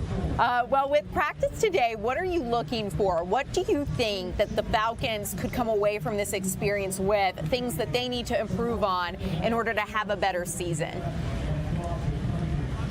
Yeah, I think head coach Kevin Stefanski was asked this week at practice before they came over here to Indy, what's more valuable, joint practices or the preseason game itself? And he said both are valuable, but probably joint practices. And it's because a lot of these starters are not going to play in that preseason game. We saw Tua Tagovailoa, we saw Kyle Pitts, A.J. Terrell. Some of these guys play last week when it was at the Benz against the Broncos. This week, Coach Kevin Stefanski already said starters will not be playing this Saturday. So that means these runs, this opportunity here where they can play against the Colts, those are their game-like reps that they can get before the regular season starts next month in September. It's going to be exciting to see a lot of these guys like Tua, how he plays. Michael Penix, he's still limited because of his injury, but they did say he will be competing with 7-on-7 drills, which is, a little less crazy and complicated than those full 11-on-11 drills that we're used to seeing from practice. I'll show you some more of the field here. So it should be both ways. It's going to be exciting to see different guys. Obviously, we had the Falcons news with James Pierce Jr. being suspended 8 games, so the pass rush. So it'll be interesting to see how they look. Obviously, you're not going to be able to hit the quarterback for the Colts most likely, but hey, it's good opportunities and good reps for these Falcons players. Yeah, Victor, I know the Falcons conversation has been such a big discussion point for the Falcons. It seems that that's always something that we're curious about, who's going to ultimately be the guy for the Falcons, especially with all the injuries and just different things that we faced. But seeing this here today and kind of getting an idea as to how these teams are going to face each other, like you mentioned, maybe they're not able to fully touch Indy's quarterback, but just getting that experience really helps as they build their game.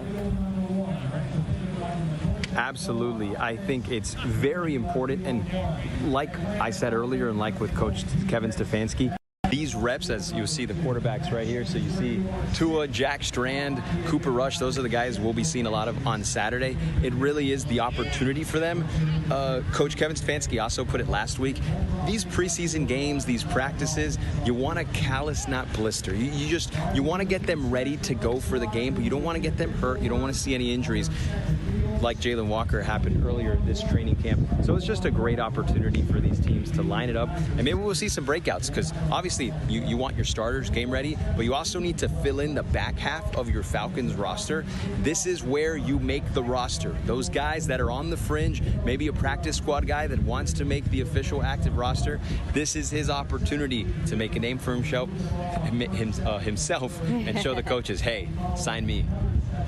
Love it. Victor, thanks for joining us live. Soon the Falcons will be playing their full season games here at Mercedes-Benz. In the meantime, we'll let you enjoy the field there in Indy. Thanks so much, Victor. Love the conversation. As we continue here at 2 o'clock, you guys, it's been a pleasure as always. I'm Ariel Onstadt. Tom Haines standing in the wings, getting ready to join you for 3.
Paulding and Douglas counties. Authorities hope more people will come forward regarding the case of a serial rapist in those areas. Our Kevin Stewart on top of this story for us this afternoon with more. Kevin? Good afternoon, Tom. Bobby Lee Hart Jr. is the suspect. As you noted, you may remember the Douglas County portion of this case. A couple months ago, Douglas County announced that they had picked him up, accused him of being a serial rapist. He has since been charged in Cobb County, and now authorities here in Paulding County want to see if he may be linked to another case. No charges, but they think something may have happened right out here off of Highway 92, Hiram-Douglasville Highway. This is back in 2012.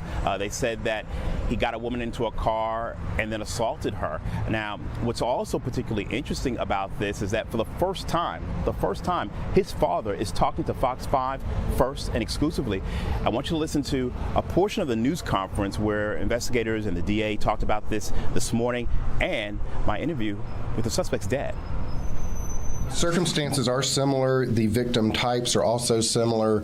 Generally speaking, this individual's modus of operandi is that he would target women who were in vulnerable situations, offer them ride and other assistances, and then once he had them in a secluded location, he would engage in a sexual assault. My understanding with this is that he offered this individual a ride. They began in Douglas County, they crossed into Paulding County, and then the sexual assault occurred within Paulding County at a secluded area that at that time was a storage unit facility. They're saying there are 25 cases. Mm-hmm. So if it were one case, wouldn't it, again, everybody's innocent until proven guilty, mm-hmm. but certainly 25 cases, that's a lot of cases. Yeah. Well, there's a lot of cases, but like you say, people portray him to be guilty even before he go to court. You know, I can't say what he did and what he didn't do. All I can say is I love him. He's my child. We're going to be here for him. Even for the ones that's saying what he done to them, I'm even praying for them. I don't know who they are. But me being the man I am in God, I got to pray for people regardless of what they say or what they done. When we get to where we think about how God forgave us for everything that we do. Every day, God forgive us. New mercies every day. We get up and we do wrong every day. We say wrong. We do wrong every day. But we got to understand that God is a forgiving God. We got to forgive people. We got to quit just saying what we hear and don't know. Because see, you're painting a picture about a person that we don't see. That's not the person that we know. You know, I don't know what he done. I can't say what he done. How many cases? I don't know. But I can say this: he's a coach. He coached football. You know, him and his wife getting a divorce. All right. So the family standing by their son. Not a huge surprise there, but as you heard him say that he's going to stick by his son, but doesn't know if he's innocent or guilty. He said that his son told him when he was picked up some months ago on the Douglas County charges that he was innocent. Again, we're talking 25 cases. You heard that number there. That is at least 25. That was confirmed today in that news conference. And right now, investigators here in Paulding County are trying to find out if there are more. And so if there are any victims, anybody who knows anything about Mr. Hart Jr., they want to talk to you. Tom? It's a disturbing story, Kevin, on so many levels here. And the family of the suspect speaking about the man who police think are involved here. Beyond what the family is saying, do we know anything more about this suspect who's on the run, and are police any closer to tracking this individual down? Well, he's not on the run, Tom. He is in the Cobb County Jail. Remember, he was arrested back by Douglas County, transferred over for Cobb County, where he will be held for trial. No trial date has been set in that part, but yes, he is off the street. So that is nothing that people need to be concerned about. The case is because we're talking about cases that I believe date back to 1988. We're talking about many years of instances that investigators investigators believe that Hart is involved with, and they are trying to figure out if there are more. And after the news conference that happened several months ago, held by the Douglas County DA's office, where they asked, hey, any more victims, anybody who knows anything, this person came forward and talked to investigators in Paulding County. As you heard the DA, Mr. Lane, say, the woman apparently allegedly got picked up on the Douglas County side of Hiram-Douglasville Highway and drove down here this way into Paulding County, where allegedly something happened, and that is where they're trying to find out if that is true and if this is the guy behind what happened. Tom? Yeah, I'm so glad you cleared that up for us, Kevin. So right now, really the race is on for more information surrounding a case of what police suspect are multiple rapes involved here. Kevin Stewart with the Search for Answers for us this afternoon. Kevin, thanks so much. Here during the 3 p.m. streaming hour, we're always looking at live pictures from what's happening not only around the country, here locally, but around the world. I want to take you to the White House right now, where President Trump is speaking in front of some technology leaders. And we want to just dip in for a second to listen to what the president is saying. I don't want to look, but I hear it's good. But we've had 80 days, Jeff, where the stock market has hit an all-time high, and nobody's ever seen anything like that. And I think bringing it down to another level, and maybe a higher level from the standpoint of importance, 401ks have hit record highs on almost 40% of the time that I've been president of the United States, and that affects tens of millions of people. The 401ks are at record numbers. So 2 years ago, our country was dead, and now our country is the hottest country anywhere in the world. There's nobody close. No other country is close, and every country will admit it. So now we need Congress to take the next step by passing the Clarity Act, a fair version of the Clarity Act, and this landmark structure legislation. It's a very, very powerful structured legislation which will keep us ahead of China, keep us ahead of everyone else, will open the door to the next wave of innovations and innovators. So I'd like to ask Chairman Selig to say a few words and a little bit of the details about what we're doing, and then we'll follow it up with Chairman Atkins and Coinbase CEO Brian Armstrong, Intercontinental Exchange CEO Jeff Sprecher, Robinhood CEO Vlad Tenev, and Kraken CEO Arjan. So we have that all set, and let's get going. And you know what? If you want to speak for a very short period of time, that's okay too. Thank you. Okay.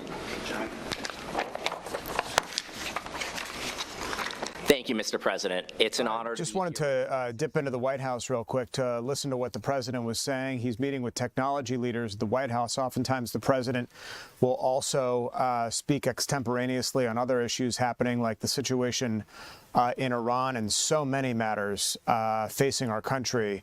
If the president comes back to the podium and starts to speak about those kind of things, we're going to bring you back to the White House to listen to what the president has to say. We have some brand new information on a little feud that has erupted, not between Senator John Ossoff and Mike Collins, but between Senator John Ossoff and Donald Trump.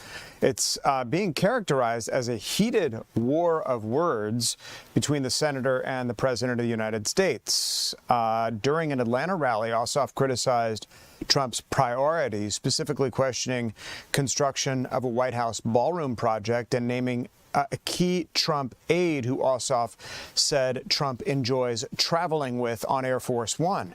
Well, Trump responded by mocking Ossoff's appearance in an Oval Office interview, while White House officials sharply attacked the Georgia Democrat on social media. Ossoff doubled down on his criticism at a subsequent campaign stop, targeting Trump's leadership and past record, with Ossoff defending his seat against Republican challenger Mike Collins. The increasingly personal exchange highlights the high stakes in one of the nation's most closely watched Senate races. But it is interesting how Ossoff is not only in a war of words, so to speak, with Senate hopeful Mike Collins, but the President of the United States himself. So sort of a dual front for Senator John Ossoff, who is defending his seat to be reelected to the United States Senate. Speaking of, let's take a look at a couple of polls. A new poll of likely Georgia voters shows a sharply different picture in the state's two biggest races heading into the final months of the 2026 midterm elections, and perhaps paints the picture as to why things are getting so intense. A poll found 50% of likely voters support U.S. Senator Jon Ossoff, compared with 43% for Republican challenger Mike Collins. Another 7% said that they were undecided. So this poll has tightened somewhat. Ossoff is touching that 50% mark, but it used to be like a 10 or 11-point spread between these two candidates, now winnowed down to a 7-point spread with, as I said, another 7% saying that they were undecided. Ossoff is seeking his first re-election since winning the Senate seat back in 2021, narrowly, I might add. The Georgia contest expected to play a significant role in the national battle for control of the United States Senate. Let's head over to the gubernatorial race and see how things are shaking out there. The same poll finding no clear frontrunner to succeed Governor Brian Kemp. Former Atlanta Mayor Keisha Lance Bottoms, the Democrat nominee, Republican nominee Rick Jackson, each receiving 46% of the vote, with 8% of voters saying that they were undecided. The result provides a snapshot, if you will, of the electorate, with several months of campaigning still ahead, and should not be viewed as a prediction of the November results, just kind of how people are feeling right now. Let's turn to sports right now. A little bit of a lighter topic. Atlanta Falcons out on the practice field as their season gets set to begin with a rival on the other side of the line of scrimmage. Kind of unusual in a practice round type situation. Our Victor Prieto is at practice camp this afternoon. We are here in Indianapolis at the Colts training facility for Falcons and Colts joint practices. Obviously, they'll be playing a preseason game on Saturday here on Fox 5 Atlanta at 1 p.m. But perhaps even more valuable than that preseason game is the experience that they'll be getting on these fields starting at 3 p.m. They'll have joint practices with the Colts starting today and tomorrow. Obviously, the Colts are a really good team. If you remember last year when the Colts and Falcons played against one another in Germany, it went to overtime. It was a great game. A lot of the starters aren't going to play on Saturday in this game, so the experience they get on this field, even more valuable. Head coach Kevin Stefanski already saying that we won't see guys like Tua Tagovailoa, A.J. Terrell, Kyle Pitts like we did see last week in their first preseason game against the Broncos. So this right here, joint practices, is where we're going to see everybody. We're going to see Tua 11 on 11 lining up against the Colts. We'll see some Michael Penix Jr. in 7-on-7 drills. Remember, he's a little limited still because of that injury. But obviously, a very exciting time to see how this Falcons team shapes up. You hear the age-old saying, right, that these guys in training camp, they've been going at it now for weeks. They get tired of running into the same exact people, lining up against the same guys. Today, they finally are going to practice for 2 days against a different color jersey. We'll get to see a little gauge of where the Falcons are. It's good for the starters, the experience there. They can get the wheels rolling before the season starts, but it's also good for the backups who are fighting for a spot on this roster to get it going. We've heard from Coach Kevin Stefanski say how valuable this time is. He likes to call the preseason, nope, you don't want to callous. You want to more callous, not blister. You don't want to kind of get these guys hurt. So this is an opportunity, a time for them to get going, get relaxed, and we'll see a lot of stuff here.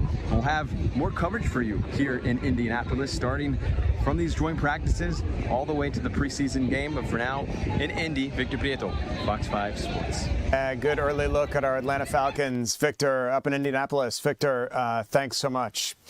Remember, we were up in Washington a second ago. I want to take you back there. As President Trump gets out on the grounds of the White House, take a look at this. The president out at the construction site giving an impromptu walkthrough of the grounds, as well as a new helipad that was just installed to receive Marine One. The president speaking to reporters as he noted issues with the facade of the White House that have been addressed and problems with the lawn, which are also being upgraded. The president there with some workers on the lawn also spoke alongside workers about the nearly completed landing site on the South Lawn. And again, this is going to be used for a lot of different celebrations, a lot of different big meetings where, as an example, President Xi is coming in a little while, a couple of weeks. And we didn't plan to have this done, but it's gone so well. I delayed them a week with the lift, but that's okay. That was a good delay. That was a very good delay. but President Xi's coming, other heads of state will come, and we can do this all outside. So this is the real deal. They finally have the heliport. I guess it started about 50 years ago. They've been trying to get a heliport built, and I said, we got to do it. That's what I do good. That's what you guys do well. The president there speaking to the media, flanked by construction workers, talking about the helipad on the south lawn of the White House, talking about the high-profile visit of the Chinese leader Xi Jinping coming up here in September, saying that he wants to have things ship-shape and in Bristol fashion for that high-profile visit. As we continue, we're going to get a check of our weather. Got a lot to talk about on that front. Feeling a little bit, have you noticed when you step outside in the morning, a little bit crisper, a little bit cooler. Doesn't last throughout the afternoon, but we'll take what we can get, right? Marquise is up next with our forecast.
Welcome back to the 3 p.m. streaming hour here on Fox Local. So happy you're with us this afternoon. Tom Haynes here with Fox 5 Storm Team meteorologist Marquise Mita to talk about our weather. Marquise, you know, we're getting to the point, and I don't know if it's going to indicate any long-term trends or anything, but when we step out the door in the morning, felt kind of, for the past 2 days really, a little cool and crisp outside. Hey, don't let the morning fool you though, right? Okay. What happens in the morning won't be around. What happens in the morning stays in the morning.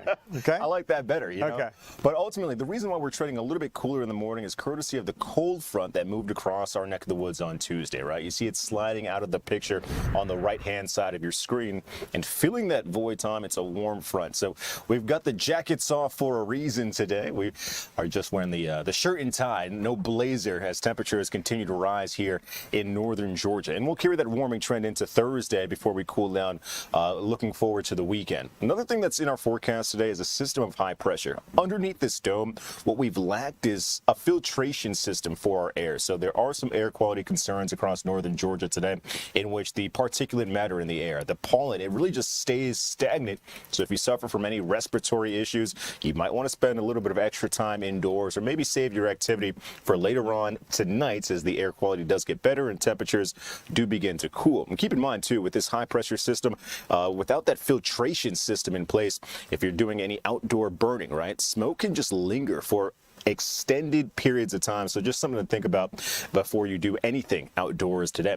It looks great from inside, though. Taking a look at one of our tower cams here facing the Mercedes-Benz Stadium. Perfectly clear skies, not a cloud in sight. And that's just the influence of that high pressure system that I was talking about. Temperature-wise, though, we are cooler than we have been to start off the work week. We hit you with 98-degree highs on Monday. So 92 with a little bit less humidity feels a lot more comfortable, but don't let that fool you. We will be rising tomorrow. Here's a look at your surrounding cities and their current temperatures. Gainesville, Blairsville, that's where I need to be. 88 degrees in Gainesville, 85 in Blairsville. Looks like 92 in Atlanta. Covington, 93. Noonan, 92. In Carrollton, 90 degrees. So a mix of temperatures across the board. And another reason why we're trending a little bit cooler than we were to start off the work week, and we haven't really heated up too much despite the sunshine today, is this north and westerly persistent breeze, right? That northerly component could keep you a degree or two cooler, but we just had so much sunshine. We found our way into the 90s today. As we continue across the next few hours, temperatures may peak right around 93, 94. We still have some room for those numbers to come up. Ultimately, though, we are clear all throughout the day as we stay dry here in northern Georgia. Temperatures tonight crawl back into the 70s, but here's a look at the big picture. I mentioned that cold front slides to the east in the Atlantic. A warm front begins to lift. It's a weak warm front, but it'll do its job, raising our temperatures to the mid and the upper 90s tomorrow. But take a look at what's happening in Nashville, right? We have the chance for some strong stormy weather tomorrow, courtesy of this next cold frontal boundary moving in. Going to be more of an overnight feature for us here in northern Georgia.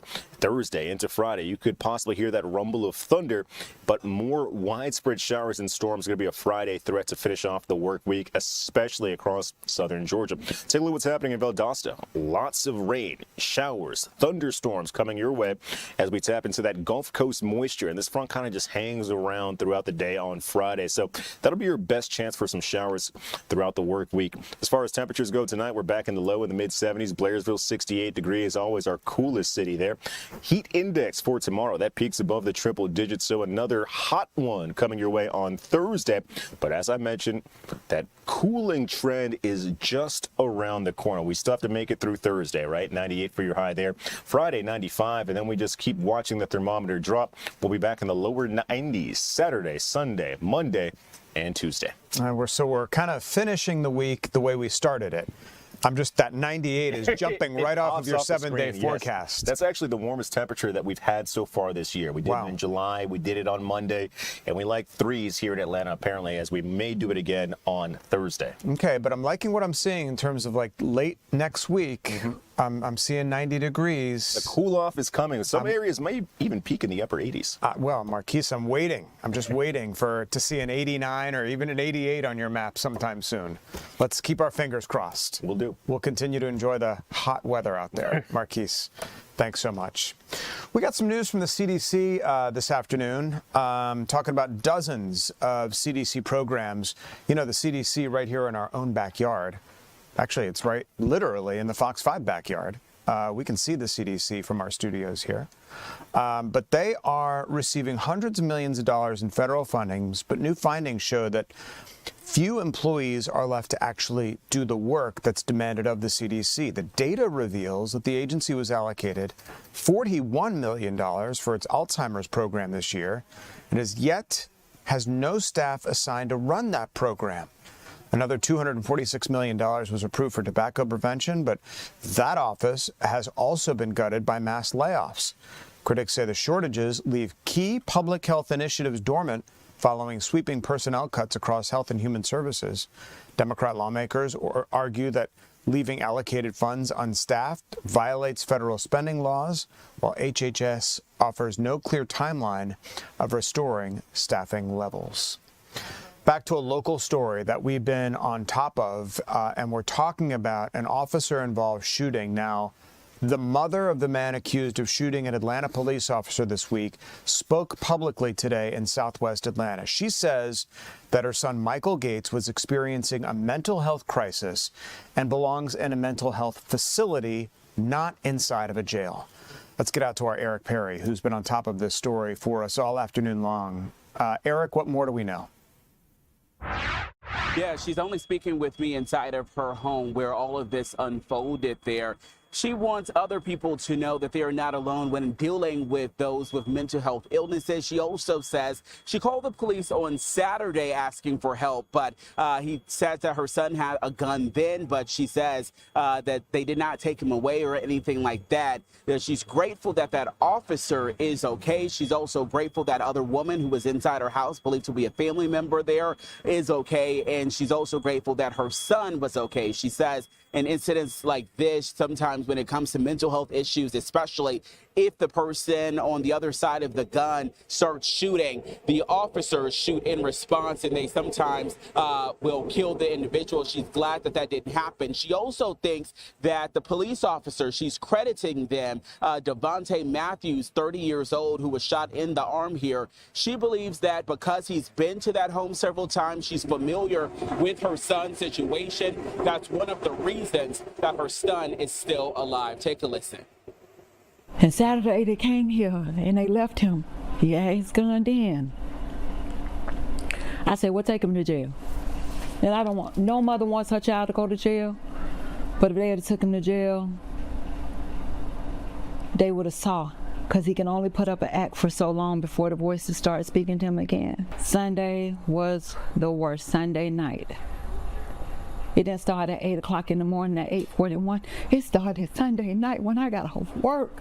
Monday morning, he went in there, he put a gun to the TV. He said, I'm not going to let nobody hurt you, mama. You see the demon? I said, I don't see a demon, baby. I said, it's okay, it's no demon. He had a psychotic break. The officers are doing the best they can. Everybody always talks about officer-related shootings and they want to bash the police. That man saved my son's life. I don't think that man shot to shoot my son. Here in this blistering heat there, she is again grateful for those officers. She's also saying her son was started experiencing those mental health issues, schizophrenia, bipolar, ADHD, depression when he was in the 11th grade, and it's been a battle, but you know, the family has been with them. She's also urging families out there that to know the warning signs, to know when your child needs help. We'll have more on that story coming up at 4 o'clock. Thankfully, that officer, that other woman, both expected to be okay. We also know that Matthew Gates, who is charged in all of this, was supposed to make a first appearance, but was rescheduled due to some medical issue. They're not exactly sure exactly what that is, but you know, the mom just wants her son to get some sort of help, so she's now pushing for him to be hopefully moved from the jail to some sort of a mental health facility. Tom. Yeah, underscore, and that was a great exclusive interview, Eric, with the mother of that shooting suspect, and I'm assuming, though this might be premature because we don't know how the defense strategy is going to unfold here, that his defense lawyers will use that sort of mental health component of this story to defend him against these charges. Yeah, I think it's too, we just don't know. That's a good assumption to make there. I think right now she's just, you know, she's grateful that her child is still alive. She's also grateful that, you know, he's here to tell his story, and that the officer as well is here as well to tell his story too. Eric Perry with the exclusive interview for us this afternoon. Eric, thanks so much. As we continue, we got a lot more news to get to here on this Wednesday afternoon. It's a great story. It is, did you know, World Humanitarian Day. And we're going to head to Atlanta-based organization helping families in need, both here at home and around the world, as we continue on the 3 p.m. streaming hour of Fox Local. We'll be right back.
Thanks so much for streaming with us here. You know, earlier I mentioned wherever there's live images happening, we take you there, and we always do. Want to head out to LA County right now, where our affiliate, the Fox affiliate in LA County, is over a devastating situation. Total way. Take a look at the aftermath. Could you bring that audio up again and see if we can listen to the chopper pilot?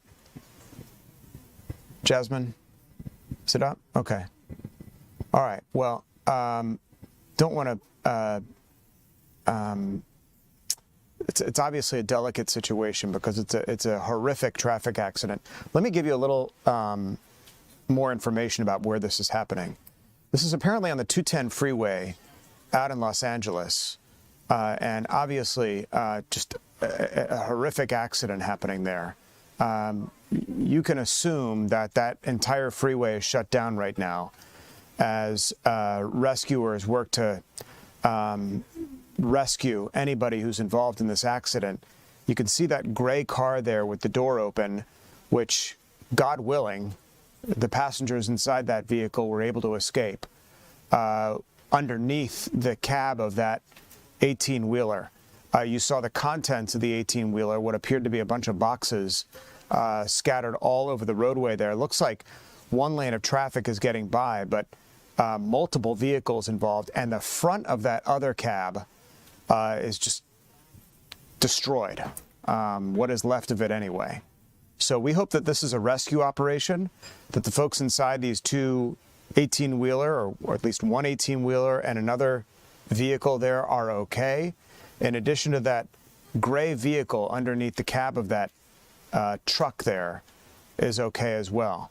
Department of Transportation officials out in California arriving on that scene, fire rescue there as well, as the effort now is fully underway to recover and clean up that accident scene. Again, 210 Freeway, LA County. We'll continue to stay in touch with our Los Angeles Fox affiliate and try to gather more information as to the circumstances and injuries as to what happened here. I want to turn to a much happier note and a much lighter note. It is World Humanitarian Day, and we are celebrating here at Atlanta with an organization helping families in need, both here at home and around the world. Let's get out to our Maria Guzman live at CARE headquarters this afternoon. Maria, what are they sending out? Hey, Tom, you know, just one of the many ways that CARE helps someone in need is through their care packages. Now, they've been doing these care packages for 80 years. Obviously, the package has evolved every year or decades or so on. So I'm gonna go ahead and flip my camera to introduce you to Will, and he's gonna walk us through what these international care packages go through and have, and also where they go. So, Will, just thank you so much for joining us again. Yeah.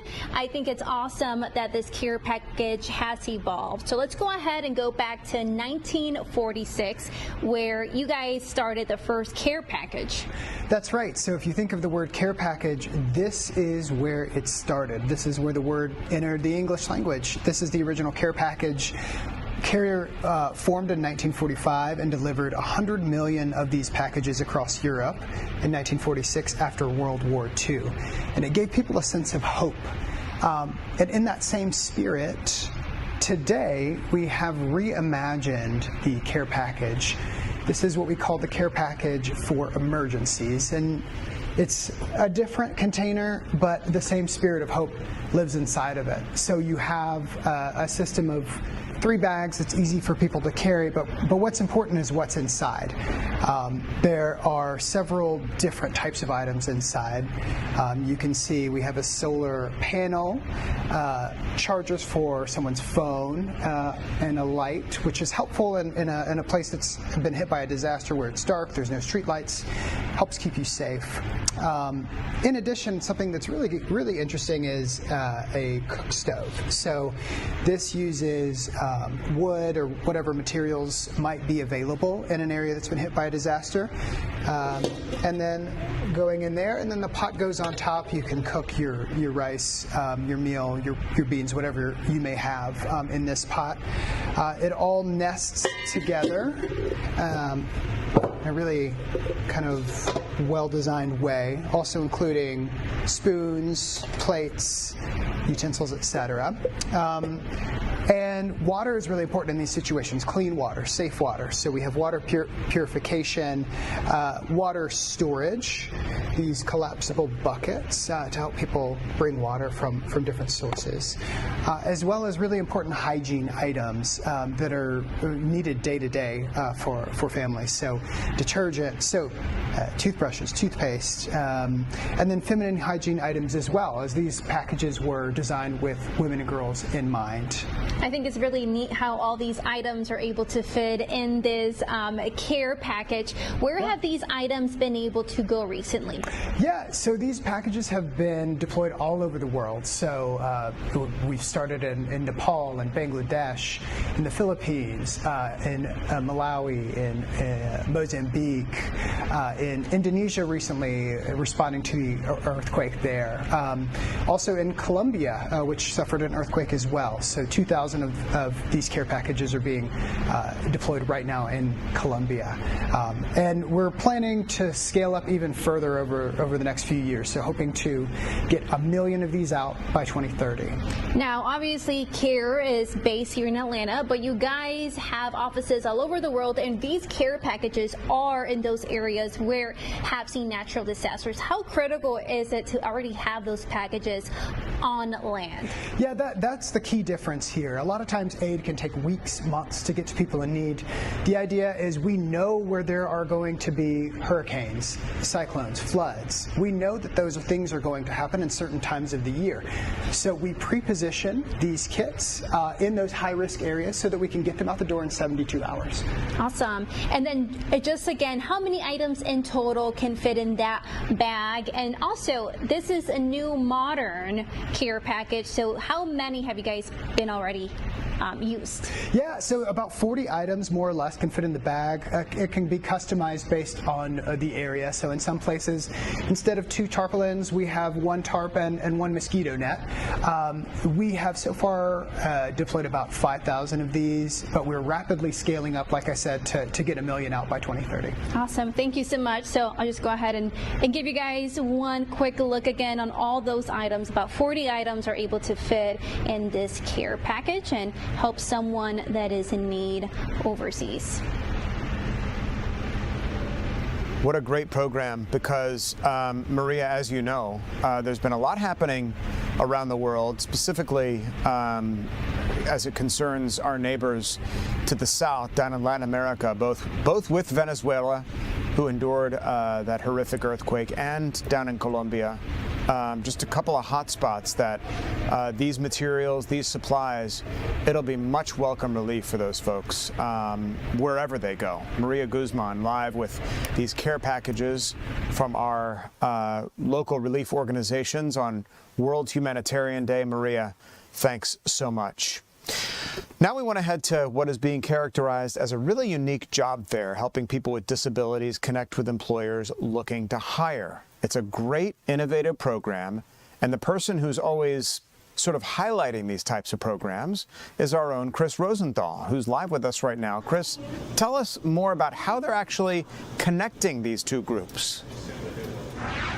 Yeah, absolutely. So this is actually a reverse job fair, and it's getting ready to start here. In about the next 10 minutes or so, a chance for these job candidates, adults with disabilities, here to, like you said, get connected with some local employers here in the coming area. A chance for them to kind of make their sales pitch and meet with them. And I'm here actually at the Slice Ability restaurant. This is a restaurant here that actually employs a lot of adults with disabilities, and this is part of their nonprofit. Launchability is having this event here, and you can see the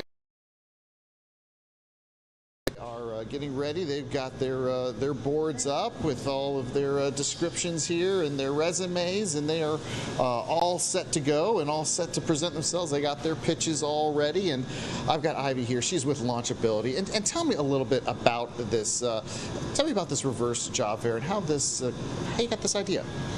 Yeah, so Launchability started out of necessity. Jenny Smith opened Sliceability 3 years ago, and we have a waiting list of over 200 qualified adults who are ready to work. They're ready to be a part of their community. So that's where Launchability kind of got started, and that's where the reverse job fair got started. We have 7 qualified candidates here today who are ready to present themselves, present their trifolds that you see, and then we've invited local business leaders here in the community to come out to see these qualified candidates and see how they might fit within their business. I think there's sometimes a stigma with adults with disabilities and hiring them, but why should they be hired? They should be hired because they can do anything and everything. I think there's a lot of limitations that we set on adults with disabilities, how they're not qualified to do more than just be maybe a door greeter or a grocery bagger. And we are a testament here at Sliceability that they can have their hand in everything, from social media, from new product testing, to actually taking the orders, making the pizza. And it's not just here. It can be within your business, whether it's tagging new clothes or taking new customers on the phone. They are capable. They can go beyond kind of what we believe.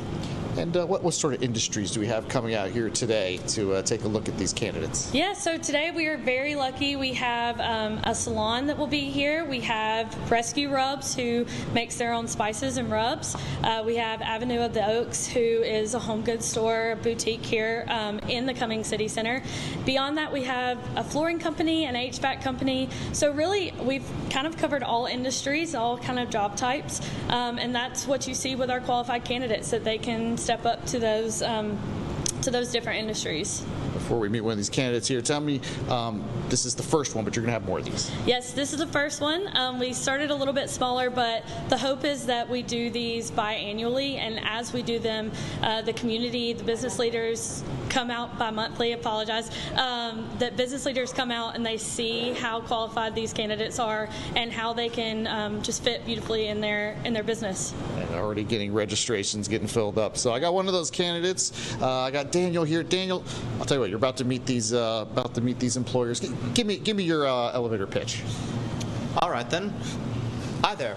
My name's Daniel Labadie. I'm 26 years old, and as you can see here, I graduated from New York Tech with an Associates of Applied Science in Business Technology. I have worked in and out of school. I've worked in and out of jobs between school work. I've been a voiceover artist. I've been a barista at a coffee shop. And I've done dozens of advocacy work organizations for disability rights. I have a lot of good oral and written communication skills.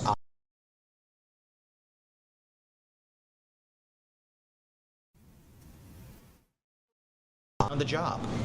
Wonderful, Daniel. Well, I think you got a bright future here, and hopefully some of these employers will take really good note of you here. So, thank you, good sir. Wonderful. Chris, I'm so impressed not only by this program, but of Daniel's presentation there of all of his bona fides on that 3-part board. Really, really impressive. He's an impressive young man himself, and I'm almost certain he will find a suitable opportunity, not only for Daniel, but the rest of those folks out there who are displaying all of their impressive achievements at this job fair. Chris Rosenthal, with such an amazing program for us, well deserving of being highlighted this afternoon. Chris, thanks so much. We'll be right back.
Welcome back. If it's breaking and happening now, you're going to see it on Fox Local. I want to take you to Sky Fox 5, where we're getting reports of a shooting.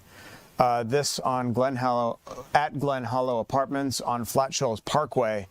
Obviously, Sky Fox 5 headed to the scene right now, where police are on the scene of what happened there. Our assignment desk is on the case, working to gather more information. But again, just to give you some geographical information, this is Flat Shoals Parkway at what we understand to be the Glen Hollow Apartments, where we're getting reports of a shooting this afternoon. As soon as we get more information on what happened here, we, of course, will bring it to you. Also here, it is, or at least we are knocking on the door of fall. And you know what that means, those huge, colorful spiders around our house, okay? They can be kind of daunting and scary looking. But our Eli Jordan is here to tell us all about the Joro spider. I seem to remember this kind of reporting from last year. I believe these are harmless spiders. They're actually good for the surrounding area. They catch insects and things like that, Eli. Tell us more about the big Joro. Yeah. Well, I mean, I think the creepiness factor is the biggest problem with them. I was speaking to Tim Ivey of Evans Termite and Pest Control today, and he said, just get used to them. They've established themselves quite well, and they're also beneficial. But there is another insect of concern, a six-legged insect, and here's what he had to say when I spoke with him earlier. I'm with Tim Ivey of Evans Termite and Pest Control here in Locust Grove, and we are checking out these invasive Asian arachnids, also known as the Joro spider. And Tim, these guys are pretty much established here in Georgia. There's not much we can do about it, correct? Correct. They are going to be here for a long time, and they're spreading out all over the southeast. And they're not poisonous to humans. I mean, it might be like a little, just a typical mosquito bite or something. Yes, sir. Yeah, they are. But they also have some benefits because they eat other invasive species like the brown marmorated stink bug, as well as the mosquitoes and flies, other things we really don't want around. That's great that they eat the stink bug, because I think everybody's house kind of gets invaded by those things. I've had a whole bunch in my house before, year after year, seems like. But the one thing that we need to watch out for that is a true danger are hornets. And you said you've been on hornet calls exponentially this year compared to other years. I have. Yeah, we've seen a huge spike in hornet calls this year, and they're dangerous. They can hurt you if you don't know if they're there. You need to be noticing your surroundings and be aware. The yellow jacket lives in the ground most of the time, but it can live in your walls. The large bald-faced hornet is big paper hornet nest up in the trees. You don't know it's there. You need to be looking around, looking for bugs in your yard to see where they're going. And it's just watch out for the hornet's nest. You don't want to be throwing any rocks at them or anything like that. But as far as the big Joro spider we see here, well, it's just a creepiness factor, and they're predators and they will catch the bugs you really don't like. It's just that you don't want to be running into these webs and walking through your yard or anything like that. So watch out. This is the worst nightmare for a lot of people, and walking through one of these webs and having a big spider on you. But they're harmless. But there is an uptick in hornets' nests this year. And so watch out for those. Those are a real danger. They can send you to the hospital real quick. Always call a professional to handle a hornet's nest. Tom? Yeah, as they say, Eli, look but don't touch. We like the Joro spider. Just don't touch it. Eli Jordan live this afternoon for us. Eli, thanks. We touched on a lot of breaking news this afternoon. We appreciate you streaming with us here for the 3 p.m. streaming hour. The news continues right here, right now.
Fox 5 News at 4 starts right now.